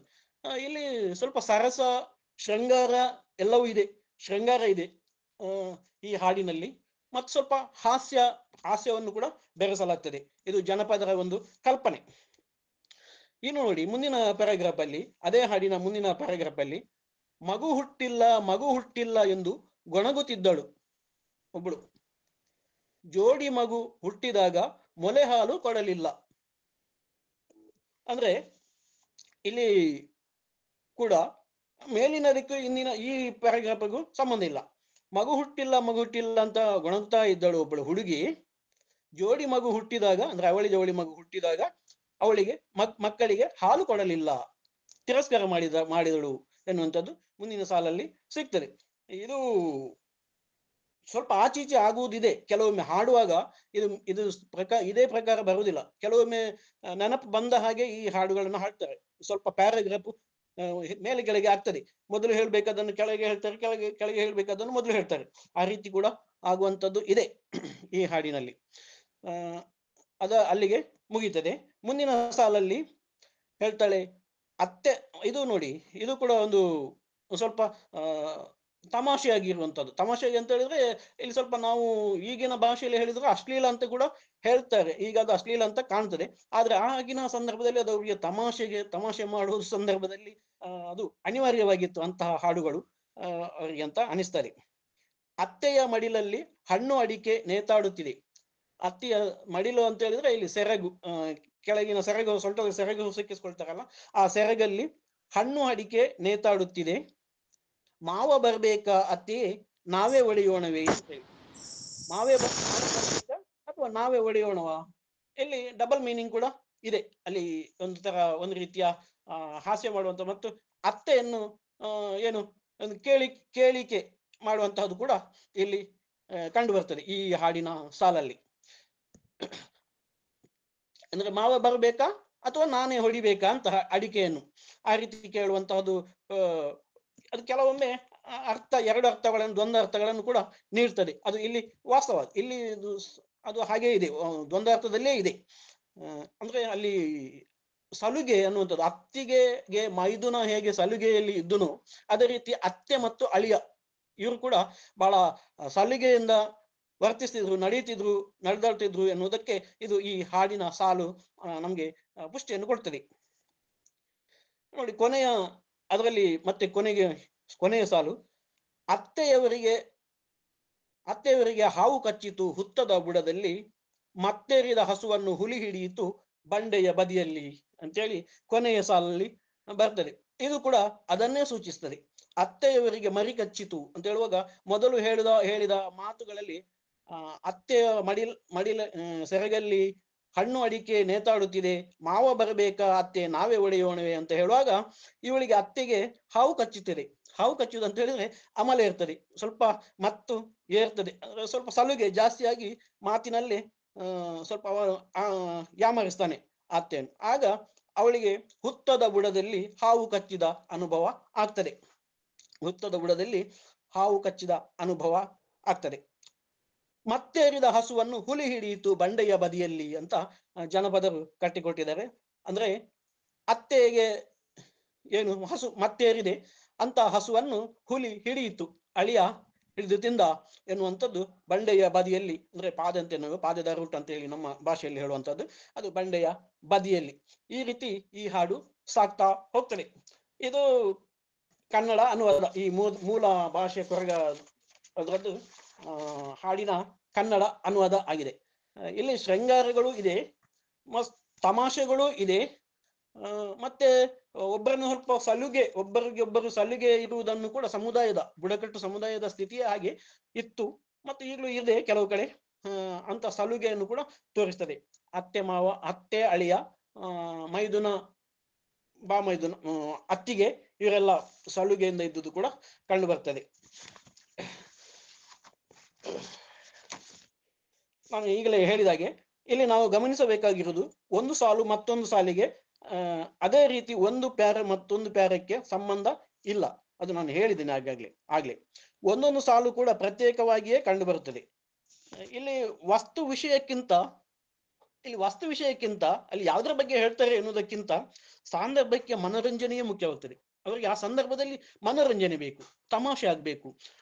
ಹುಡುಗಿಯನ್ನು ಮದುವೆ ಆಗುವಂತ ಸಂದರ್ಭದಲ್ಲಿ ಹುಡುಗನನ್ನು ರೇಗಿಸ್ಬೇಕು, ಹುಚ್ಚೆಬ್ಬಿಸ್ಬೇಕು. ಅದಕ್ಕಾಗಿ ಈ ರೀತಿ ತಮಾಷೆಯನ್ನು ಮಾಡ್ತಾ ಹೋಗ್ತಾರೆ ಈ ಮನೋರಂಜನೆಯ ಮೂಲಕ, ಹಾಡಿನ ಮೂಲಕ. ಮತ್ತು ಇಲ್ಲಿ ಆ ಕಾಲದ ಸಾಮಾಜಿಕ ಹಿನ್ನೆಲೆ ಮತ್ತು ಸಾಮಾಜಿಕ ಪರಿಸ್ಥಿತಿ ಹೇಗಿತ್ತು ಎನ್ನುವುದನ್ನು ಕೂಡ ಹಾಡಿನ ಸಾಲುಗಳು ಮನದಟ್ಟು ಮಾಡಿಕೊಡ್ತದೆ. ಹಾಡಿನ ಸಾಲುಗಳಲ್ಲಿ ಸಾಮಾಜಿಕ ಪರಿಸ್ಥಿತಿ ಹೇಗಿತ್ತು, ಸಮುದಾಯದಲ್ಲಿ ಜನ ಹೇಗಿದ್ರು ಎನ್ನುವುದನ್ನು ಈ ಹಾಡು ಹೇಳಿಕೊಡ್ತದೆ. ಬುಡಕಟ್ಟು ಪಂಗಡದಲ್ಲಿ ಅತ್ತಿಗೆ ಮತ್ತು ಮೈದುನರು, ಅಳಿಯ ಮತ್ತು ಅತ್ತೆ ಯಾವ ರೀತಿ ಸಲುಗೆಯನ್ನು ಬೆಳೆಸಿಕೊಂಡಿದ್ದರು ಎನ್ನುವುದನ್ನು ಮುಲಾಜಿಲ್ಲದೆ ಅನಾವರಣ ಮಾಡುತ್ತದೆ ಈ ಹಾಡು. ಇದರಂತೆ ಇನ್ನೊಂದು ಹಾಡಿನಲ್ಲಿ ಹಾಡುಗಾರ್ತಿ ಹುಡುಗಿಯ ಅಂಗಾಂಗಗಳನ್ನು ಪರಿಚಯಿಸುವ ಅದ್ಭುತ ನೋಟ ಕೂಡ, ಅದ್ಭುತ ಒಂದು ವರ್ಣನೆ ಕೂಡ ಇದೆ ಇನ್ನೊಂದು ಹಾಡಿನಲ್ಲಿ. ಈ ಕಾಲಕ್ಕೆ ನಾನು ಅದನ್ನು ಸಿದ್ಧಪಡಿಸಿಲ್ಲ, ಇದಿಷ್ಟು ಒಂದು ಹಾಡಿನ ಬಗ್ಗೆ ಮಾತ್ರ ಸ್ವಲ್ಪ ವಿಶ್ಲೇಷಣೆಯನ್ನು ಮಾಡಿದ್ದೇನೆ. ಇಂದಿನ ಕಾಲಕ್ಕೆ ಈ ಶೀಲದ ಪರಿಮಿತಿಯನ್ನು ದಾಟಿ ಅಶ್ಲೀಲ ಎಂದೆನಿಸಿದರು ಈ ಹಾಡು. ಇಂದಿನ ಕಾಲಕ್ಕೆ ಶೀಲದ ಪರಿಮಿತಿಯನ್ನು ದಾಟಿ ಅಶ್ಲೀಲ ಎನಿಸಿದರು ಅಂದಿನ ಜನರ ಬದುಕಿನಲ್ಲಿ ಮನೋರಂಜನೆಯ ರೀತಿಯೇ ಅದಾಗಿತ್ತು. ಹುಡುಗಿಯ ಕಿವಿ ದೊಡ್ಡದ, ಓಲೆ ದೊಡ್ಡದ, ಮೂಗು ದೊಡ್ಡದ, ಮೂಗುತಿ ದೊಡ್ಡದ ಎಂದು ವಿಚಾರಿಸುತ್ತಾ ಮೊಲೆ ದೊಡ್ಡದ, ರವಿಕೆ ದೊಡ್ಡದ, ಅದು ದೊಡ್ಡದ, ಇದು ದೊಡ್ಡದ ಎಂದು ಹಾಡು ಸಾಗುತ್ತದೆ. ಸೊ ಇದು ಇವತ್ತಿಗೆ ಅದು ಅಶ್ಲೀಲ ಅಂತ ಅನಿಸಬಹುದು, ಆದರೆ ಅದು ಕೊರಗ ಸಮುದಾಯದಲ್ಲಿ ಅಥವಾ ಬುಡಕಟ್ಟು ಸಮುದಾಯಗಳಲ್ಲಿ ಸಾಮಾನ್ಯವಾಗಿ, ಉದಾಹರಣೆಗೆ ನಾವು ಈ ಜೇನುಗುರುಬರ ಸಂದರ್ಭದಲ್ಲಿ ಅವರ ಒಂದು ಕುಂಡೆ ಹಬ್ಬ ಅಂತೇಳಿ ಅವರು ಆಚರಿಸ್ತಾರೆ. ಕುಂಡೆ ಹಬ್ಬದಲ್ಲಿ ಹಾಡುವ ಹಾಡುಗಳು ಕೂಡ ಇದಕ್ಕಿಂತ ಭಿನ್ನವಾಗಿಲ್ಲ. ಅದು ಕೂಡ ಒಂದು ಟ್ರೈಬಲ್ ಟ್ರೆಡಿಷನ್ ಆಗಿ ಇವತ್ತು ಬಹಳ ಪ್ರಸಿದ್ಧಿಯನ್ನು ಪಡೀತಾ ಇದೆ. ವಿಶೇಷ ಅಂದ್ರೆ ಈ ಪರಿಯ ಹಾಡುಗಳನ್ನು ಮದುಮಗಳ ಅಥವಾ ಮದುಮಗನ ಮುಂದೆ ಹಾಡುವವರು ಮಹಿಳೆಯರೇ ಆಗಿರ್ತಾರೆ. ಗಂಡಸರು ಅಲ್ಲಿ ಹೆಚ್ಚಾಗಿ ಇರುವುದಿಲ್ಲ. ಅಪರೂಪಕ್ಕೆ ಒಬ್ಬರು ಗಂಡಸರು ಮಹಿಳೆಯರೊಂದಿಗೆ ಹಾಡಿ ಕುಣಿಯುವುದು ಇದೆ, ಆದ್ರೆ ಅಪರೂಪಕ್ಕೆ. ಉಳಿದಂತೆ ಇದು ಮಹಿಳೆಯರೇ ಈ ಹಾಡುಗಳನ್ನು ಒಬ್ಬರಿಗೊಬ್ಬರು ತಮಾಷೆ ಮಾಡ್ತಾ ಒಬ್ಬರಿಗೊಬ್ಬರು ಏನು ಇದು ಒಬ್ಬರಿಗೊಬ್ಬರು ಕಟ್ಟಿಕೊಡುತ್ತಾ ಈ ಹಾಡನ್ನು ಹಾಡ್ತಾ ಇರ್ತಾರೆ. ಒಟ್ಟಾರೆಯಾಗಿ ಇದು ಬುಡಕಟ್ಟು ಕೊರಗ ಜನಾಂಗದ ಮದುವೆಯ ಸಂದರ್ಭದಲ್ಲಿ ಮದುಮಕ್ಕಳನ್ನು ಉದ್ರೇಕಿಸಲು ಮಹಿಳೆಯರು ಮಾಡುವ ಆಟೋಟಗಳಲ್ಲಿ ಒಂದಾಗಿ ಇಂದಿಗೂ ಉಳಿದುಕೊಂಡಿದೆ. ಇವತ್ತಿಗೂ ಕೂಡ ಕೆಲವು ಕಡೆಗಳಲ್ಲಿ, ಹೆಚ್ಚಿನ ಕಡೆಗಳಲ್ಲಿ ಮನೆಯಲ್ಲಿ ಮದುವೆ ಆಗುವುದಾದ್ರೆ ಅದನ್ನು ಹಾಡಿಯೇ ಹಾಡ್ತಾರೆ. ಆದ್ರೆ ಈಗ ಹಾಲಲ್ಲಿ ಬೇರೆ ಬೇರೆ ಕಡೆಗಳಲ್ಲಿ ದೇವಸ್ಥಾನದಲ್ಲೆಲ್ಲ ಹಾಡುವುದು ಅದಕ್ಕೆ ಅವಕಾಶ ಇರುವುದಿಲ್ಲ. ಆದ್ರೂ ಕೂಡ ಈ ಮುಹೂರ್ತ ಅಂತ ಮದುವೆಯ ಹಿಂದಿನ ದಿನ ಕೊರಗರ ಮುಹೂರ್ತ ಅಂತ ಮಾಡ್ತಾರೆ. ಆ ಸಂದರ್ಭದಲ್ಲಿ ಇದನ್ನು ಹಾಡ್ತಾರೆ. ಕೆಲವು ಹಾಡುಗಳು ಉಳಿದುಕೊಂಡಿದೆ, ಅದನ್ನು ಹಾಡಿಯೇ ಹಾಡ್ತಾರೆ. ಈ ಪರಿಯ ಹಾಡು ಕುಣಿತಗಳೇ ಬುಡಕಟ್ಟು ಜನಾಂಗಗಳ ಜೀವಾಳ ಕೂಡ ಹೌದು. ಇಲ್ಲದ್ರೆ ಈ ಬುಡಕಟ್ಟು ಸಮುದಾಯಗಳು ಎಂದೋ ನಾಶವಾಗುತ್ತಿತ್ತು. ಇಂಥ ಪರಿಹಾಸ್ಯ ತಮಾಷೆಯ ಮಾತುಗಳಿಂದಾಗಿಯೇ ಇವತ್ತು ಬುಡಕಟ್ಟು ಜನಾಂಗಗಳು ಅದೆಷ್ಟೋ ಉಳ್ಳವರ ದೌರ್ಜನ್ಯ ದಬ್ಬಾಳಿಕೆಗಳನ್ನು ತಡೆದು ಕೂಡ ಸಹಿಸಿಕೊಳ್ಳಲಿಕ್ಕೆ ಸಾಧ್ಯ ಆಗಿದೆ. ತಮ್ಮನ್ನು ತಾವೇ ರಂಜಿಸಿಕೊಂಡು ಅವರು ಉಳಿದುಕೊಂಡಿದ್ದಾರೆ ಇವತ್ತಿಗೂ. ಆದರೆ ಇಂದು ಆಧುನಿಕತೆಯ ಭರಾಟೆಯಲ್ಲಿ ಈ ಹಾಡುಗಳು ಮತ್ತು ಹಾಡುಗಾರರು ತೆರೆಮರೆಗೆ ಸಂದಿವೆ. ಹಾಡುವವರು ಇಲ್ಲ, ಈ ಹಾಡುಗಳು ಇಲ್ಲ. ಹಾಡುಗಾರರು ಇಲ್ಲದ್ರೆ ಹಾಡುಗಳು ಇರುವುದೇ ಇಲ್ಲ. ಈಗ ಹಾಡು ಇದ್ರೂ ಕೂಡ ಹಾಡುವವರಿಲ್ಲ, ಹಾಗಾಗಿದೆ ಪರಿಸ್ಥಿತಿ. ಇತರ ಜಾತಿ ಜನಾಂಗಗಳಂತೆ ಮೈಕು ಡಿಜೆಗಳು ಈ ಬುಡಕಟ್ಟುಗಳ ಹಟ್ಟಿಗಳನ್ನು ಕೂಡ ಇವತ್ತು ಹೊಕ್ಕಿವೆ. ಅಂದ್ರೆ ಮದುವೆ ಸಂದರ್ಭಗಳಲ್ಲಿ ಇತರ ಜಾತಿ ಜನಾಂಗಗಳಂತೆ ಮೈಕು ಡಿಜೆಗಳು ಕೂಡ ಈ ಬುಡಕಟ್ಟು ಜನರ ಹಟ್ಟಿಗಳನ್ನು ಹೊಕ್ಕಿವೆ. ಹಿರಿಯರಿಗೆ ಕೊಡುವ ಬೆಲೆ ಕಡಿಮೆಯಾಗುತ್ತಿದೆ. ಪೇಟೆ ಪಟ್ಟಣದ ಹಾಲ್ಗಳಲ್ಲಿ ಮದುವೆಗಳು ಅದ್ದೂರಿಯಾಗಿ ನಡೆಯುತ್ತದೆ. ತಲಾಂತರಗಳಿಂದ ಹರಿದು ಬಂದ ಹಾಡುಗಳು, ಆಚರಣೆಗಳು, ಪದ್ಧತಿಗಳು ಬಹಳ ವೇಗವಾಗಿ ವಿನಾಶದೆಡೆಗೆ ಸಾಗುತ್ತಿದೆ. ನಾವಿಂದು ಜಯ ಆದಿವಾಸಿ ಎಂದಷ್ಟೇ ಹಾರೈಸಬಹುದಾಗಿದೆ ಹೊರತು ಆದಿವಾಸಿಗಳ ಎಲ್ಲ ಲಕ್ಷಣಗಳನ್ನು ಇವತ್ತು ಬಹಳ ಬಹಳ ವೇಗವಾಗಿ ನಾಶ ಆಗ್ತಾ ಇದೆ. ಆದಿವಾಸಿಗಳು ಇತರರ ಒಂದು ಏನು ಮೇನ್ ಸ್ಟ್ರೀಮ್ ಅಂತ ಹೇಳ್ತೀವಿ, ಮುಖ್ಯವಾಹಿನಿಗೆ ಬರುವ ಭರದಲ್ಲಿ ತಮ್ಮ ಅಸ್ತಿತ್ವವನ್ನೇ ಕಳೆದುಕೊಳ್ತಾ ಇರುವಂತದ್ದು ಇವತ್ತು ಗೋಚರಿಸ್ತಾ ಇದೆ. ನಾನು ಬಹುಶಃ ಇಷ್ಟು ಹೊತ್ತು ಈ ಮಾತುಗಳನ್ನು ಆಡಿದ್ದೇನೆ. ಇದು ಕೊರಗ ಸಮುದಾಯದ ಒಂದು ಪಂಗಡದ, ನಾನು ಆಗ್ಲೇ ಹೇಳಿದ್ದೇನೆ 4 ಪಂಗಡಗಳಿವೆ ಅಂತೇಳಿ. ಇದು ಒಂದು ಚಪ್ಪು ಕೊರಗ, ಚಪ್ಪು ಅಂದ್ರೆ ಸೊಪ್ಪು ಅಂತೇಳಿ ಅರ್ಥ. ಚಪ್ಪು ಕೊರಗ ಪಂಗಡದ ಒಂದು ಹಾಡನ್ನು ಸ್ವಲ್ಪ ಅದರ ಬಗ್ಗೆ ವಿಮರ್ಶೆ ಅಂತ ಹೇಳುವುದಕ್ಕಿಂತಲೂ ವಿಶ್ಲೇಷಣೆಯನ್ನು ಮಾಡಿದ್ದೇನೆ. ಇದರ ಬಗ್ಗೆ ತಮ್ದು ಏನಾದ್ರೂ ಅನಿಸಿಕೆಗಳು ಅಥವಾ ಅನುಮಾನಗಳು ಏನಾದ್ರೂ ಇದ್ರೆ ದಯವಿಟ್ಟು ಕೇಳ್ಬೋದು. ನನಗೆ ಗೊತ್ತಿದ್ದಷ್ಟು ಮಟ್ಟಿಗೆ ನಾನು ಅದಕ್ಕೆ ಉತ್ತರ ಕೊಡುವುದಕ್ಕೆ ಪ್ರಯತ್ನಿಸ್ತೇನೆ. ಧನ್ಯವಾದಗಳು ಸರ್. Thank you sir. ತಮ್ಮ ಸಮುದಾಯದ ಸಾಂಸ್ಕೃತಿಕ ಮತ್ತು ಜಾನಪದೀಯ ವಿಚಾರಗಳನ್ನ ಹಂಚಿಕೊಂಡದಕ್ಕೆ. ಸರ್, ಇಲ್ಲಿ ಒಂದಷ್ಟು ಪ್ರಶ್ನೆಗಳು ಬಂದಿವೆ, ನಾನು ಒಂದೊಂದೇ ಓದ್ತಾ ಹೋಗ್ತೀನಿ ಸರ್. ಇಲ್ಲಿ ಶಿವಕುಮಾರ್ ಪಾವಟಿ ಅವರು ಒಂದು ಪ್ರಶ್ನೆ ಕೇಳ್ತಿದ್ದಾರೆ. ಶಿವರಾಮ್ ಕಾರಂತರ ಚೋಮನ ದುಡಿ ಎನ್ನುವಂತ ಕಾದಂಬರಿಯಲ್ಲಿ ಮತ್ತು ಚಿತ್ರದಲ್ಲಿ ಬರುವ ಚೋಮನ ಪಾತ್ರ ಕೊರಗ ಸಮುದಾಯದ ಪಾತ್ರವೇ? ಅದರಲ್ಲಿಯೂ ಲೇ ಲೇ ಲೇ ಎಂಬ ಹಾಡುಗಳು ಬರುತ್ತವೆ ಅಂತ ಒಂದು ಪ್ರಶ್ನೆ ಕೇಳಿದ್ದಾರೆ ಸರ್. ಹೌದು, ಲೇ ಲೇ ಲೇ ಅಂತ ಹಾಡುಗಳು ಕೊರಗ ಸಮುದಾಯದಲ್ಲಿ ಸಾಮಾನ್ಯವಾಗಿ ಬರ್ತದೆ. ಅದು ಬುಡಕಟ್ಟು ಸಮುದಾಯಗಳಲ್ಲಿ ಹೆಚ್ಚಾಗಿ ಇರ್ತದೆ. ಆದ್ರೆ ಶಿವರಾಮ್ ಕಾರಂತರ ಚೋಮನ ದುಡಿಯಲ್ಲಿ ಬರುವಂತಹ ಆ ಸಮುದಾಯ ಅದು ಬೈರರು ಅಂತೇಳಿ ಒಂದು ಸಮುದಾಯ ಇದೆ ಇಲ್ಲಿ ಕರಾವಳಿಯಲ್ಲಿ. ಬೈರರು ಅದು ಕೊರಗರ ಕತೆ ಅಲ್ಲ, ಅದು ಚೋಮ ಅಂತ ಹೇಳುವಾಗ ಚೋಮನ ದುಡಿ ಅನ್ನುವಂಥದ್ದು ಅದು ಬೈರರು ಎಂಬ ಸಮುದಾಯದ ಜನಾಂಗದ ಒಂದು ಕಥೆಯಾಗಿದೆ. ಅದಕ್ಕೂ ಕೊರಗರಿಗೆ ಸಂಬಂಧ ಇಲ್ಲ. ಹಾಡಿನಲ್ಲಿ ಲೇಲೆ ಅಂತ ಹೇಳುವ ಕರಾವಳಿಯಲ್ಲಿ ಇರುವಂತಹ ಇಲ್ಲಿ ಬೇರೆ ಸಮುದಾಯಗಳು ಕೂಡ ಇವನು ಮೇಲ್ದರ್ಜೆಗೆ ಹೇಳಿದಂತ ಈ ಬೆಸ್ತರು ಹಾಡುವಂತಹ ಒಂದು ದೋಣಿಯನ್ನು ನೀರಿಗೆ ಇಳಿಸುವಾಗ ಅಥವಾ ಎಳೆಯುವಾಗ ಹಾಡುವಂತಹ ಹಾಡುಗಳಲ್ಲಿ ಕೂಡ ಈ ಲೇಲೆ ಅಂತ ಹೇಳಿ ಬರ್ತದೆ. ಬೇರೆ ಬೇರೆ ತುಳು ಹಾಡುಗಳಲ್ಲಿ ಕೂಡ ಈ ಕರಾವಳಿಯಲ್ಲಿ ಲೇಲೆ ಅಂತ ಹೇಳಿ ಮೊದಲ ರಾಗವನ್ನು ಹಾಡ್ತಾರೆ. ಇದು ಸಾಮಾನ್ಯ. Sir, thank you sir. Shivakumar Pavati ಅವರು ಇನ್ನೊಂದು 2-3 ಪ್ರಶ್ನೆ ಕೇಳಿದ್ದಾರೆ ಸರ್. ಈ ಕೊರಗ ಭಾಷೆ ಉತ್ತರ ದ್ರಾವಿಡವೇ ಅಥವಾ ಮಧ್ಯ ದ್ರಾವಿಡವೇ? ತುಳು ಮಧ್ಯ ದ್ರಾವಿಡ ಎಂದು ಓದಿದ್ದೇನೆ. ಕೊರಗರ ಜನಸಂಖ್ಯೆ ಗಣನೀಯವಾಗಿ ಕಡಿಮೆಯಾಗಲು ಕಾರಣಗಳೇನು ಅಂತ ಹೇಳಿ. ಹೌದು, ಈಗ ಭಾಷೆಯ ಬಗ್ಗೆ ಹೇಳುವುದಾದ್ರೆ ಕೊರಗ ಭಾಷೆಯನ್ನು ಉತ್ತರ ದ್ರಾವಿಡ ಭಾಷೆಗೆ ಹತ್ತಿರ ಇದೆ ಅಂತೇಳಿ ವಿದ್ವಾಂಸರು ಹೇಳ್ತಾರೆ. ಈ ರಾಮಕೃಷ್ಣ ಶೆಟ್ಟಿ ಅವರು ಕೂಡ ಅಣ್ಣಾಮಲೈ ಯೂನಿವರ್ಸಿಟಿಯ ರಾಮಕೃಷ್ಣ ಶೆಟ್ಟಿ ಅವರು ಕೂಡ ಇದು ಉತ್ತರ ದ್ರಾವಿಡ ಭಾಷೆಗೆ ಸಮೀಪದಲ್ಲಿರುವಂತಹ ಭಾಷೆ ಅಂತ ಹೇಳ್ತಾರೆ. ಮಧ್ಯ ದ್ರಾವಿಡ ಅಂತ ಹೇಳಿ ಎಲ್ಲೂ ಕೂಡ ಉಲ್ಲೇಖ ಆಗಿಲ್ಲ. ನೀವು ಎಲ್ಲಾದ್ರೂ ನೋಡಿದ್ರೆ ಅದು ಇದ್ದಿರಲೂಬಹುದು, ಆದ್ರೆ ನನ್ನ ಗಮನಕ್ಕೂ ಬಂದಿಲ್ಲ, ಇಲ್ಲಿ ಯಾರು ಹೇಳುವುದನ್ನು ನಾನು ಕೇಳಿಲ್ಲ.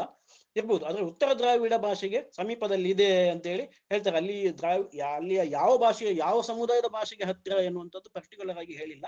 ಬಟ್ ಉತ್ತರ ಭಾರತದ ಬುಡಕಟ್ಟು ಭಾಷೆಗಳಿಗೆ ಕೊರಗ ಭಾಷೆಯು ಹತ್ತಿರವಾಗಿದೆ ಅಂತ ಕೆಲವರು ಅವರವರ ಅನಿಸಿಕೆಗಳನ್ನು ಹೇಳ್ತಾರೆ. ಆದ್ರೆ ನಾವು ಹೇಳುವಂಥದ್ದು, ನಾವು ಯಾರು ನಾವೇನಿದ್ದೇವೆ ನಾವು ಹೇಳುವಂಥದ್ದು ಕೊರಗರು ಆದಿ ಮೂಲದವರು. ಈಗ ಇಲ್ಲಿ ಒಬ್ರು ಬುಧಾನಂದ ಶಿವಳ್ಳಿ ಅಂತ ಹೇಳಿ ಒಬ್ರು ಪುಸ್ತಕ ಬರೆದಿದ್ದಾರೆ ತುಳುವಿನ ಬಗ್ಗೆ, ಬಹಳ ಇತಿಹಾಸದ ಬಗ್ಗೆ. ಅದರಲ್ಲಿ BM ರವೀಂದ್ರ ಅವರು ಪ್ರಸ್ತಾವನೆಯನ್ನು ಬರೆದು ಅದರಲ್ಲಿ ಹೇಳ್ತಾರೆ, ಕೊರಗರು 40,000 ವರ್ಷಗಳ ಹಿಂದೆಯೇ ಈ ನೆಲದಲ್ಲಿ ಇದ್ರು, ನೆಲಕ್ಕೆ ಬಂದಿದ್ದಾರೆ ಅಂತೇಳಿ. ಆಗ ತುಳು ಆಗ್ಲಿ ನಿಮ್ಮ ದ್ರಾವಿಡ ಇತರ ಭಾಷೆಗಳಾಗ್ಲಿ ಇಲ್ಲಿ ಎಲ್ಲೂ ಯಾರು ಇರ್ಲಿಲ್ಲ. ಇದೊಂದು ಸ್ವತಂತ್ರ ಭಾಷೆ. ಆಗ ಕೂಡ ಕೊರಗರು ಮಾತನಾಡ್ತಲೇ ಇದ್ರು. ಆದ್ರಿಂದ ಇದೊಂದು ಸ್ವತಂತ್ರ ಭಾಷೆ. ಇದು ನಂತರ ಕಾಲಕ್ರಮೇಣದಲ್ಲಿ ತುಳು ಅಥವಾ ಕನ್ನಡಕ್ಕೆ ಪ್ರಭಾವಕ್ಕೆ ಒಳಗಾಗಿ, ಬೇರೆ ಭಾಷೆಗಳ ಪ್ರಭಾವಕ್ಕೆ ಒಳಗಾಗಿ ಇದು ರೂಪಾಂತರಗೊಂಡಿದೆ ನಿಜ. ಇವತ್ತು ಬೇರೆ ಬೇರೆ ಭಾಷೆಗಳ ಶಬ್ದಗಳು ಇದರಲ್ಲಿ ಹುಡುಕಾಡಿದ್ರೆ ತುಂಬಾ ಸಿಗ್ತದೆ. ತುಳುವಿಗೆ ಹತ್ತಿರದಲ್ಲಿದೆ. ನಾನು ಮಾತಾಡುವಂತ ಕೊರಗ ಭಾಷೆ ಕೂಡ ಇಲ್ಲಿನ ತುಳು ಭಾಷೆಗೆ ಹತ್ತಿರವಾಗಿದೆ. ಆದ್ರೆ ಅದು ಯಾಕಂತ ಹೇಳಿದ್ರೆ ಅದು ಇನ್ಫ್ಲುಯೆನ್ಸ್ ಆಗಿದೆ, ಬೇರೆ ಭಾಷೆಗಳ ತುಳುವಿನ ಇನ್ಫ್ಲುಯೆನ್ಸ್ ಆಗಿ ಅದು ಆ ರೀತಿ ನಮ್ಮ ಭಾಷೆಯ ಮೂಲ ಪದಗಳು ನಾಶ ಆಗಿ ಉಳಿದ ಪದಗಳನ್ನು ಬಳಸ್ತಾ ಇದ್ದಾರೆ. ಉದಾಹರಣೆಗೆ ಬಿರ್ದು ಅಂತ ಹೇಳಿ ಇಲ್ಲಿ ಬರ್ತದಲ್ಲ, ಬಿರ್ದುದ ಪಾಠ ಅಂತ ಹೇಳಿ. ಈಗ ಬಿರ್ದು ಅಂತ ಹೇಳುವ ಪದವನ್ನೇ ಇಲ್ಲಿ ಯಾರು ಬಳಸ್ತಾ ಇಲ್ಲ, ಹೆಚ್ಚಾಗಿ ಬಳಸ್ತಾ ಇಲ್ಲ, ಕೊರಗೆರೆ ಬಳಸ್ತಾ ಇಲ್ಲ. ಅದು ಮದ್ಮೆ ಅಂತ ಹೇಳಿ ಬಳಸ್ತಾರೆ. ಈಗ ಅಂಗ ಮದ್ಮೆಗ ಪೇರ್ ರಂಡು, ನನಗೆ ಮದುವೆಗೆ ಹೋಗ್ಬೇಕು, ಅಂಗ ಮದ್ಮೆಗ ಪೇರ್ ರಂಡು ಅಂತ ಹೇಳ್ತಾರೆ, ಮದ್ಮೆ ಅಂತ ಬಳಸ್ತಾರೆ. ಅದು ಆಕ್ಚುಲಿ ಹಾಗಲ್ಲ, ಅದು ಬಿರ್ದುಗ ಪೇರ್ ರಂಡು ಅಂತ ಹೇಳಿ ಆಗ್ಬೇಕಿತ್ತು.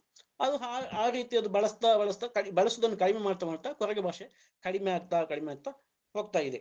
ಸೊ ಇದು ಉತ್ತರ ದ್ರಾವಿಡ ಭಾಷೆಗೆ ಸಮೀಪ ಇದೆ ಅಂತ ಹೇಳ್ತಾರೆ. ಇದು ಇನ್ನು ಕೂಡ ಸ್ಪಷ್ಟತೆ ಇಲ್ಲ. ನಾನು ಹೇಳೋದು ಇದು ಸ್ವತಂತ್ರ ಭಾಷೆ, ಕೊರಗರದು ಅಂತ ಸ್ವತಂತ್ರ ಭಾಷೆ ಅಂತ ಹೇಳಿ. ಇನ್ನು ಜನಸಂಖ್ಯೆ ಕಡಿಮೆ ಆಗ್ತಾ ಇದೆ ಅಂತ ಕೇಳಿದೆ. ಹೌದು, ಕೊರಗರಲ್ಲಿ 6 ಮರಣಗಳು ಸಂಭವಿಸಿದಾಗ ಒಂದು ಜನನ ಆಗ್ತದೆ. ಮರಣದ ಪ್ರಮಾಣ ಬಹಳ ವಿಪರೀತವಾಗಿ ಏರಿಕೆ ಇದೆ. ಜನನ ಪ್ರಮಾಣ ತುಂಬಾ ಕಡಿಮೆ ಇದೆ. ಕಾರಣಗಳು ಬೇರೆ ಬೇರೆ ಕಾರಣಗಳಿವೆ. ಸಾಮಾಜಿಕ ಕಾರಣಗಳು ಇವೆ, ಮತ್ತೆ ಇವರು ಮಾಡುವಂತ ಉದ್ಯೋಗಗಳು ಕಾರಣ ಆಗ್ತಾ ಇದೆ, ಹ್ಯಾಬಿಟ್ಗಳು ಕಾರಣ ಆಗ್ತದೆ, ಅವರ ಹವ್ಯಾಸಗಳು ಇದಕ್ಕೆ ಮರಣ ಪ್ರಮಾಣ ಹೆಚ್ಚಾಗುವುದಕ್ಕೆ ಕಾರಣಗಳಾಗಿವೆ. ಅದನ್ನು ಒಂದೊಂದೇ ವಿಶ್ಲೇಷಣೆ ಮಾಡ್ತಾ ಹೋದ್ರೆ ತುಂಬಾ ಸಮಯ ಹಿಡಿಬಹುದು. ಈಗ ಒಂದು ಕಾರಣ ಹೇಳುವುದಾದ್ರೆ, ಕೊರಗರು ಸ್ವಚ್ಛತೆಯ ಕೆಲಸಕ್ಕೆ ಕೊರಗರನ್ನು ಇಲ್ಲಿ ಬಳಸ್ತಾರೆ. ಉಳಿದ ಕಡೆ ನಾವು ಟ್ರೈಬ್ಸ್ ಆದ್ರು, ನಾವು ಎಸ್ಟಿಗಳು ಟ್ರೈಬ್ಸ್, ಆದ್ರೆ ನಾವು ಇಲ್ಲಿ ಕೊರಗರು ಅಸ್ಪೃಶ್ಯರು ಮತ್ತು ಸ್ವಚ್ಛತೆಯ ಕೆಲಸವನ್ನು ಮಾಡುವವರು. ಉಳಿದ ಕಡೆಗಳಂತೆ ಎಸ್ಸಿಗಳು ಮಾಡುವ ಕೆಲಸಗಳನ್ನು ನಾವು ಇಲ್ಲಿ ಎಸ್ಟಿಗಳು ಮಾಡ್ತೇವೆ, ನಮ್ಮ ಮೇಲೆ ಹೇರಲಾಗಿದೆ. ಅದನ್ನು ಯಾರು ಕೂಡ ಆ ಸ್ವಚ್ಛತೆಯ ಕೆಲಸವನ್ನು ಎಸ್ಸಿಗಳೇ ಮಾಡ್ಬೇಕಂತ ನಾನು ಇಲ್ಲಿ ಹೇಳ್ತಾ ಇಲ್ಲ. ಆದ್ರೆ ಬೇರೆ ಕಡೆ ಎಲ್ಲ ಎಸ್ಸಿಗಳು ಅಸ್ಪೃಶ್ಯರಾದ್ರೆ ಇಲ್ಲಿ ಎಸ್ಟಿಗಳು ಅಸ್ಪೃಶ್ಯರಾಗಿದ್ರೆ ಇದು ಕರಾವಳಿಯ ಒಂದು ವೈಶಿಷ್ಟ್ಯ. ಆ ಸ್ವಚ್ಛತೆಯ ಕೆಲಸಗಳನ್ನು ಮಾಡ್ತಾ ಇರುವುದರಿಂದ ಅವರಿಗೆ ಅಮಲು ಕುಡಿಯುವುದು ಅನಿವಾರ್ಯವಾಗ್ತದೆ. ಈಗ ಕುಡಿತ ಸ್ವಲ್ಪ ವಿಪರೀತವಾಗಿದೆ ಕೊರಗರಲ್ಲಿ. ಯಾಕಂತ ಹೇಳಿದ್ರೆ ಅವರು ಸ್ವಚ್ಛತೆ ಕೆಲಸವನ್ನು ಮಾಡುವಾಗ ಅದನ್ನು ಕುಡಿಯದೆ ಅವರಿಗೆ ಆ ಸ್ವಚ್ಛತೆ ಹೆಣ ಹೂಡುವುದು, ಹೆಣ ಎತ್ತುವುದು, ಹೇಲು ಹೆಕ್ಕುವುದು, ಇದು ಸ್ವಚ್ಛತೆ ಮಾಡುವುದು, ಇದನ್ನೆಲ್ಲ ಮಾಡ್ಲಿಕ್ಕೆ ಸಾಧ್ಯವೇ ಇಲ್ಲ ಕುಡಿಯದೆ. ಅದನ್ನು ಮಾಡ್ತಾ ಇರುವುದರಿಂದ ಕುಡಿತ ಹೆಚ್ಚಾಗಿದೆ. ಮತ್ತು ಇಲ್ಲಿನ ಒಂದು ಅಜಲು ಪದ್ಧತಿ ಅಂತೇಳಿ ಒಂದು ಇದೆ ಇಲ್ಲಿ ತುಳುನಾಡಿನಲ್ಲಿ ಒಂದು ವಿಶಿಷ್ಟವಾದ ಅಜಲು ಪದ್ಧತಿ ಅಂತ ಹೇಳಿದ್ರೆ ಬೇರೆ ಬೇರೆ ಸಮುದಾಯಗಳಿಗೆ, ಎಲ್ಲಾ ಸಮುದಾಯಗಳಿಗೆ ಇದೆ ಅಜಲು. ಆದ್ರೆ ಕೊರಗರ ಅಜಲು ಪದ್ಧತಿಯಲ್ಲಿ ಕೊರಗರನ್ನು ಬಹಳ ಕೀಳಾಗಿ ನಿಕೃಷ್ಟ ಕೆಲಸಗಳಿಗೆ ಬಳಸಲಾಗ್ತದೆ. ಉಚಿತವಾಗಿ ದೌರ್ಜನ್ಯ ಮಾಡಿ, ದಬ್ಬಾಳಿಕೆ ಮಾಡಿ ಕೊರಗರನ್ನು ಇದು ಕಡ್ಡಾಯವಾಗಿ ಕೆಲವು ಕೆಲಸಗಳನ್ನು ಕೊರಗರನ್ನು ಮಾಡಿಸ್ತಾರೆ. ಅದು ಅಜಲು ಪದ್ಧತಿ. ಸೊ ಅದಕ್ಕೆಲ್ಲ ಕಾರಣದಿಂದಾಗಿ ಕುಡಿತ ಹೆಚ್ಚಾಗಿ, ಕುಡಿತದಿಂದ ಕಾಯಿಲೆಗಳು ಹೆಚ್ಚಾಗಿ, ಕಾಯಿಲೆಗಳಿಗೆ ಮದ್ದು ಮಾಡದೆ ಅವರ ಕೆಲಸಗಳು, ಯಾಕಂದ್ರೆ ಕೆಲಸಕ್ಕೆ ಹೋಗದಿದ್ರೆ ಊರಿನಲ್ಲಿ ದಬ್ಬಾಳಿಕೆ ಮಾಡುವಂಥದ್ದು ಯಥೇಷ್ಟವಾಗಿದೆ ಈ ದಕ್ಷಿಣ ಕನ್ನಡ, ಉಡುಪಿ ಜಿಲ್ಲೆಗಳಲ್ಲಿ ಇವತ್ತಿಗೂ ನಡೀತದೆ. ಇವತ್ತಿಗೂ ಬಹಳ ಈ ಕಾನೂನಿನ ಕ್ರಮಕ್ಕಾಗಿ ಸರ್ಕಾರದ ಕಾನೂನುಗಳು ಇರುವುದರಿಂದ ಸ್ವಲ್ಪ ಮಟ್ಟಿಗೆ ಕಡಿಮೆ ಆಗಿದೆ ಹೊರತು ಬಿಟ್ರೆ ಈಗಲೂ ಅದು ಅಸ್ತಿತ್ವದಲ್ಲಿ ಅಂತೂ ಖಂಡಿತ ಆ ದೌರ್ಜನ್ಯ ಇದೆ, ಇವತ್ತಿಗೂ ಇದೆ, ಅಸ್ಪೃಶ್ಯತೆಯೂ ಇದೆ. ಆ ರೀತಿ ಕೊರಗರ ಜನಸಂಖ್ಯೆ ಕಡಿಮೆ ಆಗ್ತದೆ. ಇನ್ನೊಂದು ಲೇಟ್ ಮ್ಯಾರೇಜ್. ಕೊರಗರಲ್ಲಿ ಮಹಿಳೆಯರಿಗೆ, ಹುಡುಗಿಯರಿಗೆ ತುಂಬಾ ತಡವಾಗಿ ಮದುವೆ ಆಗ್ತದೆ. ಗೊತ್ತಿಲ್ಲ ಯಾಕಂತೇಳಿ ಗೊತ್ತಿಲ್ಲ, ನಂಟಸ್ತಿಗೆ ಕೂಡಿ ಬರುವುದೇ ಇಲ್ಲ. ಬೇರೆ ಟ್ರೈಬ್ಸ್ ಗಳಲ್ಲಿ ಓಡಿ ಹೋಗುವುದು ಅಥವಾ ಆ ರೀತಿಯ ಪ್ರಕ್ರಿಯೆಗಳು ನಡೀತಾ ಇದ್ರೆ ಇಲ್ಲಿ ಅದು ನಡೆಯುವುದಿಲ್ಲ. ನಂಟಸ್ತಿಗೆ ಬರದೆ ಮದುವೆಯೇ ಆಗದೆ ಉಳಿಯುವವರು, ಹಾಗೆ ಸಾಯುವವರು ತುಂಬಾ ಜನ ಇದ್ದಾರೆ. ಹಾಗಾಗಿ ಮಕ್ಕಳ ಸಂಖ್ಯೆ ಕಡಿಮೆ ಆಗ್ತಾ ಇದೆ, ಮಕ್ಕಳು ಹುಟ್ಟುವುದೇ ಇಲ್ಲ. ಇನ್ನು ಹುಟ್ಟುವ ಮಕ್ಕಳಲ್ಲಿ ಗಂಡು ಮಕ್ಕಳೇ ಹೆಚ್ಚು. ಇದಕ್ಕೆ ವೈಜ್ಞಾನಿಕ ಅಧ್ಯಯನ ಆಗ್ಬೇಕು, ಕಾರಣ ಗೊತ್ತಿಲ್ಲ ಏನಂತೇಳಿ. ಒಂದು ಸೈಂಟಿಫಿಕ್ ಸ್ಟಡಿ ಇಲ್ಲಿ ಅನಿವಾರ್ಯತೆ ಇದೆ. ಹುಟ್ಟುವ ಮಕ್ಕಳ ಸಂಖ್ಯೆ ಜಾಸ್ತಿ ಇರುವುದು ಯಾಕೆ ಎನ್ನುವುದರ ಬಗ್ಗೆ. ಇದರ ಬಗ್ಗೆ ಇಲ್ಲಿ ಮಣಿಪಾಲ, ನಮ್ಮ ಉಡುಪಿಯ ಮಣಿಪಾಲ KMC ಅವರು ಕೂಡ ಅಧ್ಯಯನ ಮಾಡಿದ್ದಾರೆ. ಆದ್ರೆ ರಿಸಲ್ಟ್ ಏನಾಗಿದೆ ಅಂತ ಹೇಳುವಂಥದ್ದು ಗೊತ್ತಿಲ್ಲ. ಅದ್ರ ರಿಸಲ್ಟ್ ಬರ್ತಾ ಇಲ್ಲ. ಅಧ್ಯಯನ ಮಾಡ್ತಾರೆ ಬೇರೆ ಬೇರೆ ಕಾಲೇಜುಗಳಿಂದ, ಆಸ್ಪತ್ರೆಗಳಿಂದ ಎಲ್ಲ ಬಂದು, ರಿಸಲ್ಟ್ ಏನ್ ಮಾಡ್ತಾರೆ ಅಂತ ಗೊತ್ತಾಗ್ತಾ ಇಲ್ಲ. ಸೊ ಅದು ಕೂಡ ಒಂದು ಕಾರಣ ಆಗಿದೆ. ಹೀಗೆ ಬೇರೆ ಬೇರೆ ಸಾಮಾಜಿಕ ಮತ್ತು ವೈಯಕ್ತಿಕ ಕಾರಣಗಳು, ಮದುವೆ ಆಗದೇ ಇರುವಂತದ್ದು, ಇದೆಲ್ಲ ಸುಮಾರು ಕಾರಣಗಳಿಂದಾಗಿ ಕೊರಗರಲ್ಲಿ ಜನಸಂಖ್ಯೆ ಕಡಿಮೆ ಆಗ್ತಾ ಇದೆ. Sir thank you sir. Actually ಇನ್ನೊಂದೆರಡು ಪ್ರಶ್ನೆ ಕೇಳಿದ್ರು, ನೀವು ಮೋಸ್ಟ್ಲಿ ಹೇಳ್ಬಿಟ್ರಿ. ಈ ಕೊರಗರ ಭಾಷೆಗೂ ಮತ್ತು ತುಳು ಭಾಷೆಗಿರುವ ಸಂಬಂಧ, ಸಾಮ್ಯತೆ ಮತ್ತು ಭಿನ್ನತೆಗಳೇನು ಅಂತ ಹೇಳಿ ಕೇಳಿದ್ರು. ಆಮೇಲೆ ಇನ್ನೊಂದು ಪ್ರಶ್ನೆ ಇದೆ ಸರ್ ಇಲ್ಲಿ, ಅದ್ರ ಜೊತೆಗೆ ಕೇಳಿ, ಕೊರಗ ಸಮುದಾಯದವರು ದೈವ ಪಾತ್ರಿಯಾಗಲು ಅವಕಾಶವಿದೆಯಾ ಅಂತ. ಖಂಡಿತ. ಕೊರಗರ ಕುಲದೈವ ಕೊರಗ ತನಿ ಅಂತ ಹೇಳಿದ್ದಾರೆ. ಈಗ ಇಲ್ಲಿ ಏನು ಅಂತ ಹೇಳಿದ್ರೆ, ತುಳುನಾಡಿನಲ್ಲಿ ಈಗ ಲೇಟೆಸ್ಟ್ ಆಗಿ ಒಂದು 10-20 ವರ್ಷಗಳಿಂದ ಕೊರಗಜ್ಜ ಅಂತ ಹೇಳ್ತಾರೆ. ಆಕ್ಚುಲಿ ಕೊರಗಜ್ಜ ಅಲ್ಲ, ಕೊರಗ ತನಿಯ. ಕೊರಗ ತನಿಯನಿಗೆ ದೈವ ಪಾತ್ರಿಯೇ ಕೊರಗರೇ ಆಗಿರ್ತಾರೆ, ದೈವ ಪಾತ್ರಿ ಕೊರಗರೇ ಆಗಿರ್ತಾರೆ. ಕೊರಗರ ಮೇಲೆಯೇ ದೈವವನ್ನು ಆಹ್ವಾನಿಸಿಕೊಂಡು ಸಂಕಷ್ಟಗಳನ್ನು ಕೇಳಿಕೊಂಡು ಪರಿಹಾರವನ್ನು ಪಡೀತಾರೆ. ಇದು ಕೊರಗರೇ ಆಗುವಂತಹದ್ದು, ಕೊರಗರೇ ಪಾತ್ರಿಗಳಾಗಿರುವಂತಹದ್ದು. ಸರ್ ಇನ್ನೊಂದು ಪ್ರಶ್ನೆ ಇದೆ. ಈಗೇನದು ಅಜುಲು ಪದ್ಧತಿ ಅಥವಾ ಸಂಪ್ರದಾಯ ಇದೆಯಲ್ಲ, ಅದರ ಹಿನ್ನೆಲೆ ಮತ್ತು ಪ್ರಸ್ತುತ ಅದರ ಸ್ವರೂಪ ಹೇಗಿದೆ ಅಂತ ಹೇಳಿ ಒಂದು ಪ್ರಶ್ನೆ ಸರ್. ಅಜಲು ಪದ್ಧತಿ ಅಂತ ಹೇಳಿದ್ರೆ, ಒಬ್ಬ ವ್ಯಕ್ತಿಗೆ ಇಂತಿಷ್ಟು ವ್ಯಾಪ್ತಿ ಅಂತ ಇರ್ತದೆ. ಈಗ ಒಂದು ಗ್ರಾಮದ ಒಳಗೆ ಒಬ್ಬ ವ್ಯಕ್ತಿ ಕೆಲವು ಮಾಡಲೇಬೇಕಾದಂತ ಕೆಲಸಗಳು ಇತ್ತು. ಈಗ ಅದು ಇಲ್ಲ, ಪರಿಮಿತಿಯನ್ನು ದಾಟಿ ಹೋಗಿದ್ದಾರೆ. ಈಗ ಉಳಿದಿಲ್ಲ. ಈಗ ಹೆಣ ಸುಡುವಂಥದ್ದು, ಯಾರಾದ್ರೂ ಪ್ರತಿಷ್ಠರು ಸತ್ರೆ, ಊರಲ್ಲಿ ಗ್ರಾಮದಲ್ಲಿ ಸತ್ರೆ, ಆ ಊರಿಗೆ ಒಬ್ಬ ಕೊರಗ ವ್ಯಕ್ತಿ ಅಜಲಿನವನಾಗಿ ನಿಯುಕ್ತಿಗೊಂಡಿರ್ತಾನೆ ಅಧಿಕೃತವಾಗಿ. ಅವನೇ ಹೋಗ್ಬೇಕು. ಅವನ ಮನೆಯ ಹೆಂಡತಿ ಮಕ್ಕಳನ್ನು ಬಿಟ್ಟು, ಅಥವಾ ಯಾರಾದ್ರೂ ಮನೆಯಲ್ಲಿ ಯಾರಾದ್ರೂ ಸತ್ರು ಕೂಡ ಆ ಹೆಣವನ್ನು ಬಿಟ್ಟು ಊರಿನವರ ಹೆಣ ಸುಡುವುದಕ್ಕೆ ಡೋಲ್ ಕೊಂಡೋಗ್ಬೇಕು, ಡೋಲ್ ಬಾರಿಸ್ಬೇಕಲ್ಲಿ ಹೆಣ ಸುಡುವಾಗ. ಮತ್ತೆ ದೇವಸ್ಥಾನಗಳಲ್ಲಿ ತಮ್ಮ ಮನೆಯಲ್ಲಿ ಯಾವುದೇ ಕೆಲಸಗಳು ನಡೀಬೇಕಿದ್ರೆ ಅದನ್ನು ಬಿಟ್ಟು ಊರಿನವರ ಕೋಲ, ನೇಮ, ದೇವಸ್ಥಾನಗಳಲ್ಲಿ ಜಾತ್ರೆ ಇಂಥದ್ದುಗಳಲ್ಲಿ ಡೋಲು ಬಾರಿಸುವಂತಹ ಸೇವೆಯನ್ನು ಕಡ್ಡಾಯವಾಗಿ ಮಾಡಲೇಬೇಕು. ಮತ್ತೆ ಈ ಕುಲ ಕಸುಬುಗಳನ್ನು ಮಾರಾಟ ಮಾಡುವಾಗ ಒಂದು ಗ್ರಾಮದಿಂದ ಇನ್ನೊಂದು ಗ್ರಾಮದ ಹೊರಗೆ ಹೋಗ್ಲಿಕ್ಕಿಲ್ಲ. ಆ ಗ್ರಾಮದವರಿಗೆ ಅದನ್ನು ಆ ಕುಲಕಸುಬು, ಬುಟ್ಟಿ, ಹೆಡಿಗೆ, ಗೆರಸೆ, ಮೊರ ಎಲ್ಲ ಮಾಡ್ತಿದ್ರು, ಚಿಟ್ಬೆಲಿ ಎಲ್ಲ ಮಾಡ್ತಿದ್ರು. ಇದನ್ನೆಲ್ಲ ಅವನ ವ್ಯಾಪ್ತಿಯೊಳಗೆ ಮಾರಾಟ ಮಾಡ್ಬೇಕು. ಅವ್ರು ಕೊಟ್ಟದನ್ನು ಮಾತ್ರ ಪಡಿಬೇಕು, ಕೇಳುವ ಹಾಗಿಲ್ಲ, ಅದಕ್ಕೆ ಬೆಲೆ ಕೇಳುವ ಹಾಗಿಲ್ಲ. ಆ ರೀತಿಯ ಕಟ್ಟುನಿಟ್ಟುಗಳು ಇದ್ದುದನ್ನೇ ಅಜಲು ಪದ್ಧತಿ ಅಂತ ಹೇಳ್ತಿದ್ದುದು. ಆದ್ರೆ ಇವತ್ತು ಸರ್ಕಾರದ ಅಜಲು ಪದ್ಧತಿಯನ್ನು ನಿಷೇಧ ಮಾಡಿದೆ. ಇವತ್ತು ಆ ಸ್ವರೂಪದಲ್ಲಿ ಇಲ್ಲ. ಬದಲಾಗಿ ಇವತ್ತು ಅದು ರೂಪಾಂತರಗೊಂಡಿದೆ. ಇವತ್ತು ಮುನ್ಸಿಪಾಲಿಟಿಗಳಲ್ಲಿ ಆ ಕೆಲಸವನ್ನು ಮಾಡಿಸ್ತಾರೆ. ಸರ್ಕಾರದ ಉದ್ಯೋಗದ ಇಲ್ಲಿ ಅಜಲಿನಲ್ಲಿ ಊರಲ್ಲಿ ನೈರ್ಮಲ್ಯದ ಕೆಲಸಗಳನ್ನು ಮಾಡ್ತಿದ್ರು ಕೊರಗರು. ನಾಯಿ ತೆಗೆಯುವುದು, ದನ ತೆಗೆಯುವುದು, ಸತ್ತ ದನಗಳನ್ನು ತೆಗೆಯುವುದು, ಇದೆಲ್ಲ ಮಾಡಿಸ್ತಿದ್ರು, ಕಸ ಗುಡಿಸುವುದೆಲ್ಲ. ಈಗ ಮುನ್ಸಿಪಾಲಿಟಿ, ಸರ್ಕಾರದ ಹೆಸರಲ್ಲಿ ಪಂಚಾಯತ್ಗಳಲ್ಲಿ ಮತ್ತೆ ಮುನ್ಸಿಪಾಲಿಟಿ ಆಫೀಸ್ಗಳಲ್ಲಿ, ಪುರಸಭೆ, ನಗರಸಭೆ ಇಂಥದ್ದುಗಳಲ್ಲೆಲ್ಲ ಸ್ವಚ್ಛತೆಯ ಕೆಲಸಕ್ಕಾಗಿ ಕೊರಗರನ್ನು ಬಳಸಿಕೊಳ್ತಾರೆ. ಆಗ್ಲೂ ಕುಡಿತಿದ್ರು, ಈಗಲೂ ಈ ಕೆಲಸಗಳನ್ನು ಮಾಡುವಾಗ ಕುಡಿಲೇಬೇಕು, ಕುಡಿತಾ ಇದ್ದಾರೆ. Sir thank you sir. ನಾನೊಂದ್ ಕಡೆ ಎಲ್ಲೋ ಓದಿದೆ ಸರಿ ಅಜಲು ಪದ್ಧತಿ ಬಗ್ಗೆ. ಮೇಲ್ಜಾತಿಯವರ ಮನೆಯಲ್ಲಿ ಯಾರಿಗಾದ್ರೂ ಆರೋಗ್ಯ ಸರಿ ಇಲ್ಲದಿದ್ದಾಗ ಅವರ ತಲೆ ಕೂದಲು, ಉಗುರುಗಳನ್ನ ಅಡುಗೆ ಎಣ್ಣೆಯಲ್ಲಿ ಕುದಿಸಿ ಕುಡಿಬೇಕು, ಈ ತರ ಏನೋ ಒಂದ್ ಕೇಳ್ದಂಗಿತ್ತು ಸರ್. ಅದು ನಿಜನಾ ಸರ್? ಅದು ಹಾಗೇನಿಲ್ಲ. ಈಗ ಯಾರಿಗಾದ್ರೂ ಹುಷಾರಿಲ್ಲದಿದ್ರೆ ಊರಲ್ಲಿ ಅವರಿಗೆ ಒಂದಷ್ಟು ಅನ್ನವನ್ನು ಬಡಿಸಿ ಅದನ್ನು ನೀವಾಳಿಸಿ ತೆಗಿಬೇಕು. ಈಗ ಗೆರಸೆಯಲ್ಲಿ ನೀವಾಳಿಸಿ ತೆಗಿಬೇಕು. ಆ ಅನ್ನಕ್ಕೆ ಆ ರೋಗಿಯ ತಲೆಗೂದಲು, ಎಡಬದಿಯ ತಲೆಗೂದಲು ಮತ್ತು ಕೈಯ ಉಗುರನ್ನು ಕಿತ್ತು ತೆಗೆದು ಅದರ ಅನ್ನಕ್ಕೆ ಬೆರೆಸಿ ಆ ಅನ್ನವನ್ನು ಕೊರಗರಿಗೆ ಕೊಡ್ತಿದ್ರು. ಆ ಅನ್ನವನ್ನು ಕೊರಗ ಮಹಿಳೆ ಊಟ ಮಾಡಿದ್ರೆ ಇವನ ಕಾಯಿಲೆ ಬಿದ್ದವನ ಕಾಯಿಲೆ ವಾಸಿಯಾಗಿ ಹೋಗ್ತದೆ, ಅವಳಿಗೆ ವರ್ಗಾವಣೆವಾಗಿ ಹೋಗ್ತದೆ ಅಂತೇಳಿ. ಅದು ಕೊರಗ ಮಹಿಳೆಗೆ ಆಗ್ಬೇಕು ಅನ್ನ ಕೊಡುವಂಥದ್ದು, ಆ ಮಹಿಳೆಗೆ ಅದು ವರ್ಗಾವಣೆ ಆಗ್ತದೆ ಅನ್ನುವಂತ ಒಂದು ನಂಬಿಕೆ ಇತ್ತು. ಮತ್ತೆ ಅದು ಉಗುರು, ತಲೆಗೂದಲೆಲ್ಲ ಕೊಟ್ರೆ ಅದು ಕೊರಗರಿಗೆ ಬಹಳ ಅಪಾಯ ಅಲ್ವಾ, ಅದು ಹೊಟ್ಟೆಯಲ್ಲಿ ಸಿಕ್ಕಿಕೊಂಡು ಬದುಕುವುದೆಲ್ಲ. ಸೊ ಅಂತ ಪರಿಸ್ಥಿತಿ ಇತ್ತು. ಆದ್ರೆ ಈಗ ಅದು ಇಲ್ಲ. ಈಗ ಅನ್ನವನ್ನು ಕೊಡುವಂತ ಸಂಪ್ರದಾಯ ಇದ್ರೂ ಕೂಡ ತಲೆಗೂದಲು ಮತ್ತು ಉಗುರು ಕಿತ್ತು ಹಾಕಿ ಕೊಡುವಂಥದ್ದು ಇವತ್ತು ಇದು ಸಿಗುದಿಲ್ಲ, ಅಂತದಿಲ್ಲ, ಕಂಪ್ಲೀಟ್ ಆಗಿ ವಾಶ್ ಔಟ್ ಆಗಿದೆ. ಇದು ಇದಾಗಿದೆ. Sir thank you sir. Sir ಇಲ್ಲಿ ರಾಠೋಡ್ ಸರ್ ಅನ್ನೋರು ಒಂದು ಪ್ರಶ್ನೆ ಕೇಳಿದ್ದಾರೆ, ಈ ಕವನವು ಸಮಾಜಕ್ಕೆ ಯಾವ ಮೌಲ್ಯವುಳ್ಳ ಸಂದೇಶವನ್ನ ಸಾರುತ್ತದೆ ಅಂತ ಕೇಳಿದ್ದಾರೆ ಸರ್. ಇಲ್ಲ, ನಾನು ಆಗ್ಲೇ ಹೇಳಿದಾಗೆ ಇದೊಂದು ವಸ್ತು, ಇಲ್ಲಿ ವಿಷಯ ಮುಖ್ಯ ಅಲ್ಲ, ಅಲ್ಲಿ ಮೌಲ್ಯ ವಸ್ತು ಎಂತದ್ದು ಏನು ಇಲ್ಲ. ಇದು ಜಸ್ಟ್ ಆ ಕಾಲಕ್ಕೆ ಸಂದರ್ಭಕ್ಕೆ ಸರಿಯಾದಂತಹ ಸಾಂದರ್ಭಿಕ ಮನೋರಂಜನೆ ಅಷ್ಟೇ. ಮನೋರಂಜನೆಗಾಗಿ ಹಾಡ್ತಿದ್ರು ಹೊರತು ಅದರಲ್ಲಿ ಯಾವುದೇ ಮೌಲ್ಯಗಳನ್ನು ಮುಂದಿನ ಜನಾಂಗಕ್ಕೆ ಜನರಿಗೆ ತಲುಪಿಸುವಂತಹ ವ್ಯವಸ್ಥೆ ಇಲ್ಲ. ಅದು ಅವರ ನೆಮ್ಮದಿಗಾಗಿ ಅವರು ಹಾಡ್ತಿದ್ದಂತ ಒಂದು ಹಾಡುಗಳು ಅಷ್ಟೇ. ಸರ್ ಬಸವರಾಜ್ ಕೊಡಗುಂಟಿ ಸರ್ ಅವರು ಒಂದು ಪ್ರಶ್ನೆ ಕೇಳಿದ್ದಾರೆ, ಈ ಪದ್ಯದಲ್ಲಿ ಕೊರಗ ಸಂಸ್ಕೃತಿ ಮತ್ತು ಅವರ ಕಾಡಿನ ಸಂಬಂಧಗಳು ಇವುಗಳಲ್ಲಿನ ಪಲ್ಲಟಗಳು ಏನಾದರೂ ಕಾಣುತ್ತವೆಯಾ ಅಂತ ಹೇಳಿ. ಕಾಡಿನ ಸಂಬಂಧ ಅಂತ ಹೇಳಿದ್ರೆ ಅಲ್ಲಿ ಕುಂಟಲ ಪಾಡಿಗೆ ಅಂತ ಹೋಗುವಂತದ್ದು ಇದೆ. ಕುಂಟಲ ಪಾಡಿ ಅಂದ್ರೆ ಹಾಡಿ ಅಂದ್ರೆ ಕಾಡು, ಅದು ಪಾಡಿ ಅಂದ್ರೆ ಸಣ್ಣ ಒಂದು ಕಾಡು ಅಂತ ಹೇಳಿ ಅರ್ಥ. ಅತ್ತಿಗೆ ಮತ್ತು ಮೈದುನ ಕಾಡಿಗೆ ಕುಂಟಲ ಪಾಡಿಗೆ ಹೋಗುವಂತ ಒಂದು ಸಂದರ್ಭ ಇದೆ. ಅಲ್ಲಿ ಕಾಡು ಅಂತ ಹೇಳಿದ್ರೆ ಅದು ಕೊರಗರ ಹಾಡಿ ಮತ್ತು ಕೊರಗರ ಗುಡಿಸಲು, ಕೊರಗರ ಕೊಪ್ಪ ಎಲ್ಲವೂ ಕಾಡಿನಲ್ಲೇ ಇರುವಂಥದ್ದು. ಅವರು ಒಂದು ಕಡೆಯಿಂದ ಮತ್ತೊಂದು ಕಡೆಗೆ ಹೋಗುವಂಥದ್ದು ಸ್ವಾಭಾವಿಕವಾಗಿತ್ತು. ಸೊ ಅದು ಕಾಡಿನ ಸನ್ನಿವೇಶವನ್ನು ಕೂಡ ಆ ಹಾಡಿನಲ್ಲಿ ಅಲ್ಲಲ್ಲಿ ಒಂದೆರಡು ಕಡೆಯಲ್ಲಿ ಇದೆ, ಇಲ್ಲ ಅಂತ ಹೇಳಿಲ್ಲ. ಈ ನಾನು ಈಗ ಓದಿದಂತ ಇದರಲ್ಲಿ ಆ ಕೊರಗರ ಕಾಡಿನ ಸಂಬಂಧವನ್ನು ಕೂಡ ತಿಳಿಸ್ತದೆ.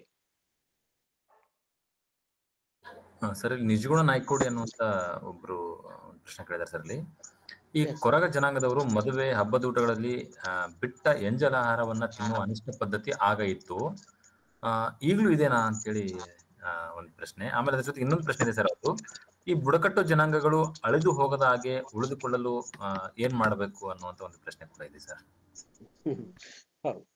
ಈಗ ಎಂಜಲು ಅನ್ನವನ್ನು ತಿನ್ನುವಂಥದ್ದು ಮೊದಲು ಇತ್ತು, ಖಂಡಿತವಾಗಿ ಇತ್ತು. ನಾನು ನೇರವಾಗಿ ಹೇಳ್ಬೇಕಿದ್ರೆ ನಾನು ಕೂಡ ಅದೇ ಅನ್ನವನ್ನು, ಎಂಜಲ್ ಅನ್ನವನ್ನೇ ತಿಂದು ಬೆಳೆದವ. ಯಾಕಂತ ಹೇಳಿದ್ರೆ ಅಂತ ಬಡತನ ಇತ್ತು ಆ ಸಂದರ್ಭದಲ್ಲಿ. ಬಡತನ ಮತ್ತು ದೌರ್ಜನ್ಯ, ನಮ್ಗೆ ಅನ್ನ ಸಿಗದಂತ ಪರಿಸ್ಥಿತಿಗಳು ಆ ಸಂದರ್ಭದಲ್ಲಿ ಇತ್ತು ಹಿಂದೆ, ಒಂದು 30-40 ವರ್ಷಗಳ ಹಿಂದೆ. ಈಗಿನ ಕಥೆ ಎಲ್ಲ ಅದು. ಈಗ ಅಂತ ಎಂಜಲ್ ಅನ್ನವನ್ನು ಯಾರು ಮುಟ್ಟುವುದಿಲ್ಲ, ಯಾರು ತೆಗೆಯುವುದೂ ಇಲ್ಲ. ಅದು ಕಾನೂನು ಪ್ರಕಾರವೂ ನಿಷಿದ್ಧ. ಮತ್ತೆ ಈಗ ಕೊರಗರಿಗೆ ಕೂಡ ಸ್ವಲ್ಪ ಮಟ್ಟಿಗೆ ಒಂದು ಜಾಗೃತಿ ಮೂಡಿದೆ. ಸೊ ಹಾಗಾಗಿ ಈಗ ಎಂಜಲ್ ಅನ್ನವನ್ನು ತೆಗೆಯುವಂತ ಎಲೆಯಲ್ಲಿ ಬಿಟ್ಟ ಅನ್ನವನ್ನು ಹೆಕ್ಕಿ ತೆಗೆಯುವಂತ ಪ್ರಮೇಯ ಈಗ ಇಲ್ಲ. ಇನ್ನು ಬುಡಕಟ್ಟು ಸಮುದಾಯಗಳನ್ನು ಉಳಿಸುವ ಬಗ್ಗೆ ಸರ್ಕಾರ ಗಂಭೀರವಾಗಿ ಪರಿಗಣಿಸಬೇಕಾಗಿದೆ. ಈಗ ಆರೋಗ್ಯ ಸಮಸ್ಯೆಗಳಿಗೆ ಪರಿಹಾರವನ್ನು ಕಂಡುಕೊಳ್ಳಲೇಬೇಕು. ಸರ್ಕಾರದಿಂದ ಕೊರಗರಿಗೆ ಮತ್ತು ಕೆಲವು ಬುಡಕಟ್ಟು ಸಮುದಾಯಗಳಿಗೆ ವೈದ್ಯಕೀಯ ವೆಚ್ಚ ಮರುಪಾವತಿ, ಅಂದ್ರೆ ಕೊರಗರು ಯಾವ್ದಾದ್ರೂ ಕಾಯಿಲೆಗೆ ಬಿದ್ರೆ ಆಸ್ಪತ್ರೆಗೆ ಸೇರಿದ್ರೆ ಅಲ್ಲಿ ಕೊರಗರಿಗೆ ಸರ್ಕಾರದಿಂದಲೇ ಆ ಹಣವನ್ನು ಭರಿಸುವಂತಹ ವ್ಯವಸ್ಥೆ ಇದೆ, ಆಲ್ರೆಡಿ ಇದೆ. ಆದ್ರೆ ಕೆಲವು ಸಂದರ್ಭಗಳಲ್ಲಿ ಏನಾಗ್ತದೆ ಅಂತ ಹೇಳಿದ್ರೆ ಗಂಭೀರ ಕಾಯಿಲೆಗಳು ಬಿದ್ದಾಗ ಈ ಬುಡಕಟ್ಟು ಜನರು ಆಸ್ಪತ್ರೆಗಳಿಗೆ ಹೋಗ್ತಾರೆ. ಗಂಭೀರವಾಗಿ ಕಾಯಿಲೆಗಳು ಗಂಭೀರಗೊಂಡಾಗ ಮಾತ್ರ ಆಸ್ಪತ್ರೆಗೆ ಹೋಗ್ತಾರೆ. ಸೊ ಅದೊಂದು ಸವಾಲಾಗಿದೆ. ಅದನ್ನು ಯಾವ ರೀತಿ ನಿಭಾಯಿಸಬೇಕು ಎನ್ನುವುದರ ಬಗ್ಗೆ ಅದೊಂದು ಸವಾಲಾಗಿದೆ. ಮತ್ತೆ ಕೆಲವೊಮ್ಮೆ ಸರ್ಕಾರದ ಯೋಜನೆಗಳೇ ಹಾಗೆ ಅಲ್ವಾ, ಸರ್ಕಾರ ಹಣ ಬರುವಾಗ ಸ್ವಲ್ಪ ಲೇಟ್ ಆಗ್ತದೆ. ಖಾಸಗಿ ಆಸ್ಪತ್ರೆಯಲ್ಲ ಕೇಳುವುದಿಲ್ಲ, ಸರ್ಕಾರಿ ಆಸ್ಪತ್ರೆಯಲ್ಲಿ ಅದಕ್ಕೆ ಬೇಕಾದಂತ ಚಿಕಿತ್ಸೆ ಸಿಗುವುದಿಲ್ಲ. ಸೊ ಅದು ಸರ್ಕಾರಿ ಆಸ್ಪತ್ರೆಗಳಲ್ಲೂ ಬುಡಕಟ್ಟುಗಳಿಗೆ ಅಂತ ಚಿಕಿತ್ಸೆ ಸಿಗುವಂತಾಗ್ಬೇಕು, ಅಥವಾ ಸಕಾಲದಲ್ಲಿ ಖಾಸಗಿ ಆಸ್ಪತ್ರೆಗಳಿಗೆ ಈ ವೈದ್ಯಕೀಯ ವೆಚ್ಚವನ್ನು ಭರಿಸುವಂತಹ ಸರ್ಕಾರದ ಯೋಜನೆ ಅನುಷ್ಠಾನ ಆಗ್ಬೇಕು. ಅದು ಸಕಾಲದಲ್ಲಿ ಹಣ ಬರುವಂತಾಗ್ಬೇಕು. ಈಗ ಆಯುಷ್ಮಾನ್ ಯೋಜನೆಯಲ್ಲಿ ಕೂಡ ಇದೆ, ಬೇರೆ ಬೇರೆ ಯೋಜನೆಗಳಿದೆ. ಆದ್ರೆ ಅದು ಸಕಾಲದಲ್ಲಿ ಸಿಗುವುದಿಲ್ಲ. ಹಾಗಾಗಿ ಖಾಸಗಿ ಆಸ್ಪತ್ರೆಯವರು ಅದಕ್ಕೆ ಒಪ್ಪಿಕೊಳ್ತಾ ಇಲ್ಲ. ಈ ಬುಡಕಟ್ಟು ಜನರನ್ನು ಕಾಡುಗಳಿಂದ ಅಥವಾ ಹಾಡಿಗಳಿಂದ ಆಸ್ಪತ್ರೆಗೆ ಸಾಗಿಸುವಷ್ಟರಲ್ಲಿ ಬುಡಕಟ್ಟುಗಳ ಜೀವ ಹೋಗಿರ್ತದೆ. ಅಂತ ಸಂದರ್ಭಗಳು ಜಾಸ್ತಿ ಇದೆ. ವೈದ್ಯಕೀಯ ವೆಚ್ಚದ ಒಂದು ಯೋಜನೆಯನ್ನು ಅನುಷ್ಠಾನ ಮಾಡಬೇಕು, ಸರಿಯಾಗಿ ಅನುಷ್ಠಾನ ಆಗ್ಬೇಕು. ಮತ್ತೆ ಈ ಪೌಷ್ಟಿಕ ಆಹಾರಗಳು, ಈಗ ಕೊರಗರಿಗೆ ಮತ್ತು ಉಳಿದ 12 ಅರಣ್ಯದಂಚಿನಲ್ಲಿರುವಂತಹ 12 ಬುಡಕಟ್ಟು ಸಮುದಾಯಗಳಿಗೆ ಪೌಷ್ಟಿಕ ಆಹಾರ ಕೊಡುವಂತ ಸರ್ಕಾರದ ಯೋಜನೆ ಇದೆ. ಅದರಲ್ಲಿ ಅದು ಯಾವ ರೀತಿ ಉಪಯೋಗ ಆಗ್ತದೆ ಮತ್ತು ಅದು ಯಾವ ರೀತಿಯ ಪೌಷ್ಟಿಕ ಆಹಾರ ಎನ್ನುವುದರ ಬಗ್ಗೆ ವೈಜ್ಞಾನಿಕವಾದ ಯಾವುದೇ ಅಧ್ಯಯನಗಳು ನಡೆಯದೆ ಒಟ್ಟಾರೆ ಒಂದಿಷ್ಟು ದವಸ ಧಾನ್ಯಗಳನ್ನು ಹಾಕಿ ಬಿಡ್ತಾರೆ. ಅದು ಸರಿಯಾದ ವಿಧಾನ ಅಲ್ಲ.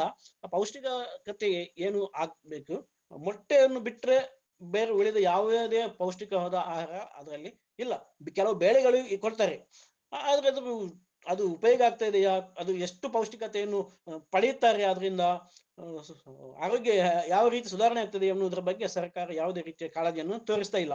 ಅದು ಕೂಡ ಆಗ್ಬೇಕು.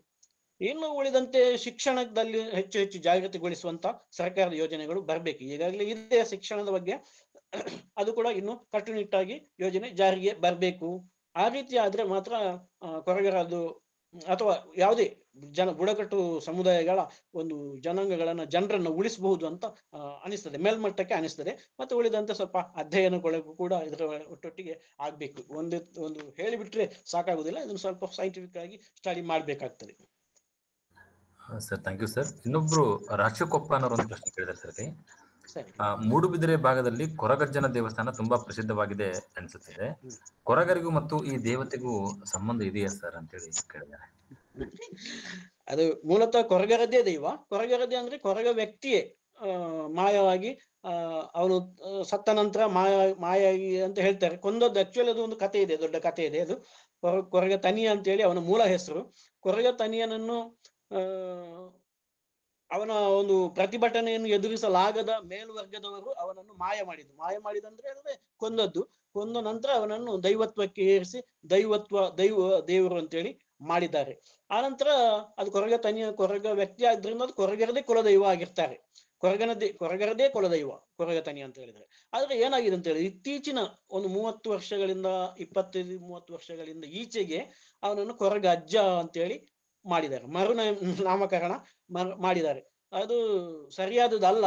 ಆದ್ರೆ ಈಗ ಏನಾಗಿದೆ ಅಂತ ಹೇಳಿದ್ರೆ, ತುಳುನಾಡಿ ಮೂಡುಬಿದ್ರೆ ಅಂತ ಹೇಳಿ ಅಲ್ಲ, ಇಲ್ಲಿ ಇಡೀ ತುಳುನಾಡಿನಲ್ಲಿ ಆ ರೀತಿಯ ಕೊರಗಜ್ಜ ಅಂತ ಬಹಳ ಒಂದು ಟ್ರೆಂಡ್ ಬೆಳೆದಿದೆ.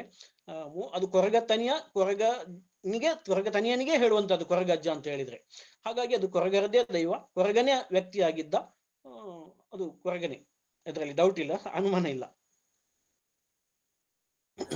Sir, thank you sir. ಇವಿಷ್ಟು ಚಾಟ್ ಬಾಕ್ಸ್ ಅಲ್ಲಿ ಇದ್ದಂತ ಪ್ರಶ್ನೆಗಳು ಸರ್. ಈಗ ಬಾಬು ಕೊರಗರ್ ಸರ್ ಅವರಿಗೆ ನೀವು ನೇರವಾಗಿ ಪ್ರಶ್ನೆಗಳನ್ನ ಕೇಳಬಹುದು ಅಥವಾ ಸಲಹೆ ಸೂಚನೆಗಳು ಕೂಡ ನೀಡಬಹುದು. ನಿಮ್ಮ ಮೈಕ್ ಅನ್ಮ್ಯೂಟ್ ಮಾಡ್ಕೊಳ್ಳೋದ್ರ ಮೂಲಕ ನಿಮಗೆ ಮಾತನಾಡಲಿಕ್ಕೆ ಅವಕಾಶ ಇರುತ್ತದೆ. ನಾನು ಶಿವಕುಮಾರ್ ಪೌಟೆ. ಈಗಾಗಲೇ 2-3 ಪ್ರಶ್ನೆಗಳನ್ನು ಕೇಳಿದ್ದೆ, ತುಂಬಾ ಚೆನ್ನಾಗಿ ಆನ್ಸರ್ ಮಾಡಿದ್ದೀರಾ. ಈಗ ಇನ್ನೊಂದು ಡೌಟು, ಕೊರಗ ಸಮುದಾಯ ಮತ್ತು ಇತರ ಬುಡಕಟ್ಟು ಸಮುದಾಯಗಳು ದಕ್ಷಿಣ ಕನ್ನಡ ಮತ್ತು ಉಡುಪಿ ಜಿಲ್ಲೆಯಲ್ಲಿ ಇರುವಂಥ ಈ ಕುಡಿಯರು ಮತ್ತು ಇತರ ಸಮುದಾಯಗಳೊಂದಿಗೆ ಯಾವ ರೀತಿಯ ಒಂದು ಸಂಬಂಧ, ಕೊಡುಕೊಳೆ ಮತ್ತು ಯಾವ ರೀತಿಯಾದಂಥ ಒಂದು ಅನ್ಯೋನ್ಯತೆ ಇದೆ, ಅದ್ರ ಬಗ್ಗೆ ಸ್ವಲ್ಪ ಬೆಳಕು ಹರಿಸಿ.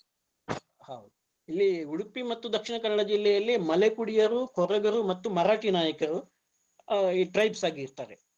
ಪರಿಶಿಷ್ಟ ವರ್ಗಕ್ಕೆ ಸೇರಿದವರು 3 ಪಂಗಡಗಳವರು: ಮರಾಠಿ ನಾಯಕರು, ಮಲೆಕುಡಿಯರು ಮತ್ತು ಕೊರಗರು. ಇಲ್ಲಿ ವಿಶೇಷ ಅಂತ ಹೇಳಿದ್ರೆ, ಕೊರಗರನ್ನು ಈ ಉಳಿದ 2 ಪಂಗಡಗಳವರು ಮುಟ್ಟುವುದಿಲ್ಲ, ಯಾವುದೇ ರೀತಿಯ ಸಂಬಂಧಗಳನ್ನು ಬೆಳೆಸುವುದಿಲ್ಲ. ವೈವಾಹಿಕ ಸಂಬಂಧವೂ ಇಲ್ಲ, ಅಥವಾ ಈಗ ಹಣಕಾಸಿನ ವ್ಯವಹಾರ ಇದೆಲ್ಲ ನಡೀತದೆ, ಈಗ ಕಾನೂನಿನ ಕ್ರಮಕ್ಕಾಗಿ ನಡೀತದೆ ಬಿಡಿ. ಆದ್ರೆ ವೈವಾಹಿಕ ಸಂಬಂಧ ಈಗಲೂ ಇಲ್ಲ, ಹಿಂದೆಯೂ ಇರಲಿಲ್ಲ. ಮತ್ತೆ ಹಿಂದೆ ಅಸ್ಪೃಶ್ಯತೆ ಕೂಡ, ಅವರು ಕೂಡ ಮಲೆಕುಡಿಯರು ಮತ್ತು ಮರಾಠಿ ನಾಯಕರು ಕೂಡ ಕೊರಗರನ್ನು ಅಸ್ಪೃಶ್ಯರನ್ನಾಗಿಯೇ ನೋಡ್ತಿದ್ರು.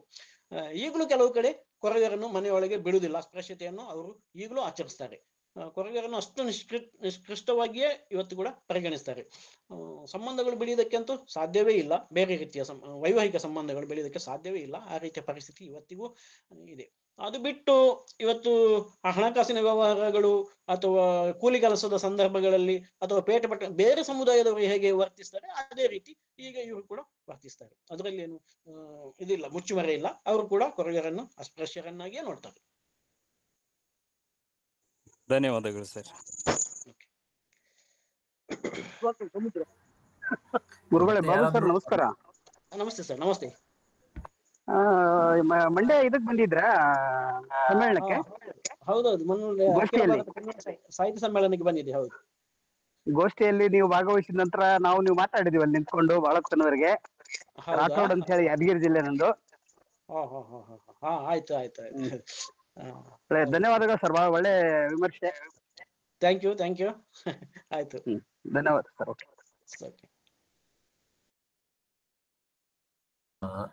ಸರ್, ಮೋಸ್ಟ್ಲಿ ಎಲ್ಲ ಪ್ರಶ್ನೆಗಳು ಮುಗಿದು ಅಂತ ಅನ್ಸುತ್ತೆ. ಈಗ ಕಾರ್ಯಕ್ರಮ ಮುಗಿಸುವಂತ ಸಮಯ. Sir thank you sir. ತುಂಬಾ ಕರ್ನಾಟಕದ ಅಲಕ್ಷಿತ ಸಮುದಾಯವೊಂದರ ಪ್ರತಿನಿಧಿಯಾಗಿ ತಾವು ಇಲ್ಲಿ ಇದ್ದೀರಿ. ನಿಮಗೂ ಈ ಒಂದು ಭಂಡಾರ ಪ್ರಕಾಶನ ಮಸ್ಕಿಯವರ ವತಿಯಿಂದ ಧನ್ಯವಾದಗಳು. ಅದ್ರ ಜೊತೆಗೆ ಇವತ್ತು ನಾನು ಸ್ಪೆಷಲಿ ಥ್ಯಾಂಕ್ಸ್ ನಾನು ಭಂಡಾರ ಪ್ರಕಾಶನದವ್ರಿಗೆ ಹೇಳ್ತೀನಿ. ಈ ತರದ ಅಲಕ್ಷಿತ ಅಥವಾ ವಿಶೇಷ ಸಂಸ್ಕೃತಿ ಪರಂಪರೆಯನ್ನು ಹೊಂದಿರುವಂತಹ ಸಮುದಾಯಗಳನ್ನ ಪರಿಚಯಿಸುವಂತ ಕೆಲಸವನ್ನ ಭಂಡಾರ ಪ್ರಕಾಶನದವ್ರು ಮಾಡ್ತಿದ್ದಾರೆ.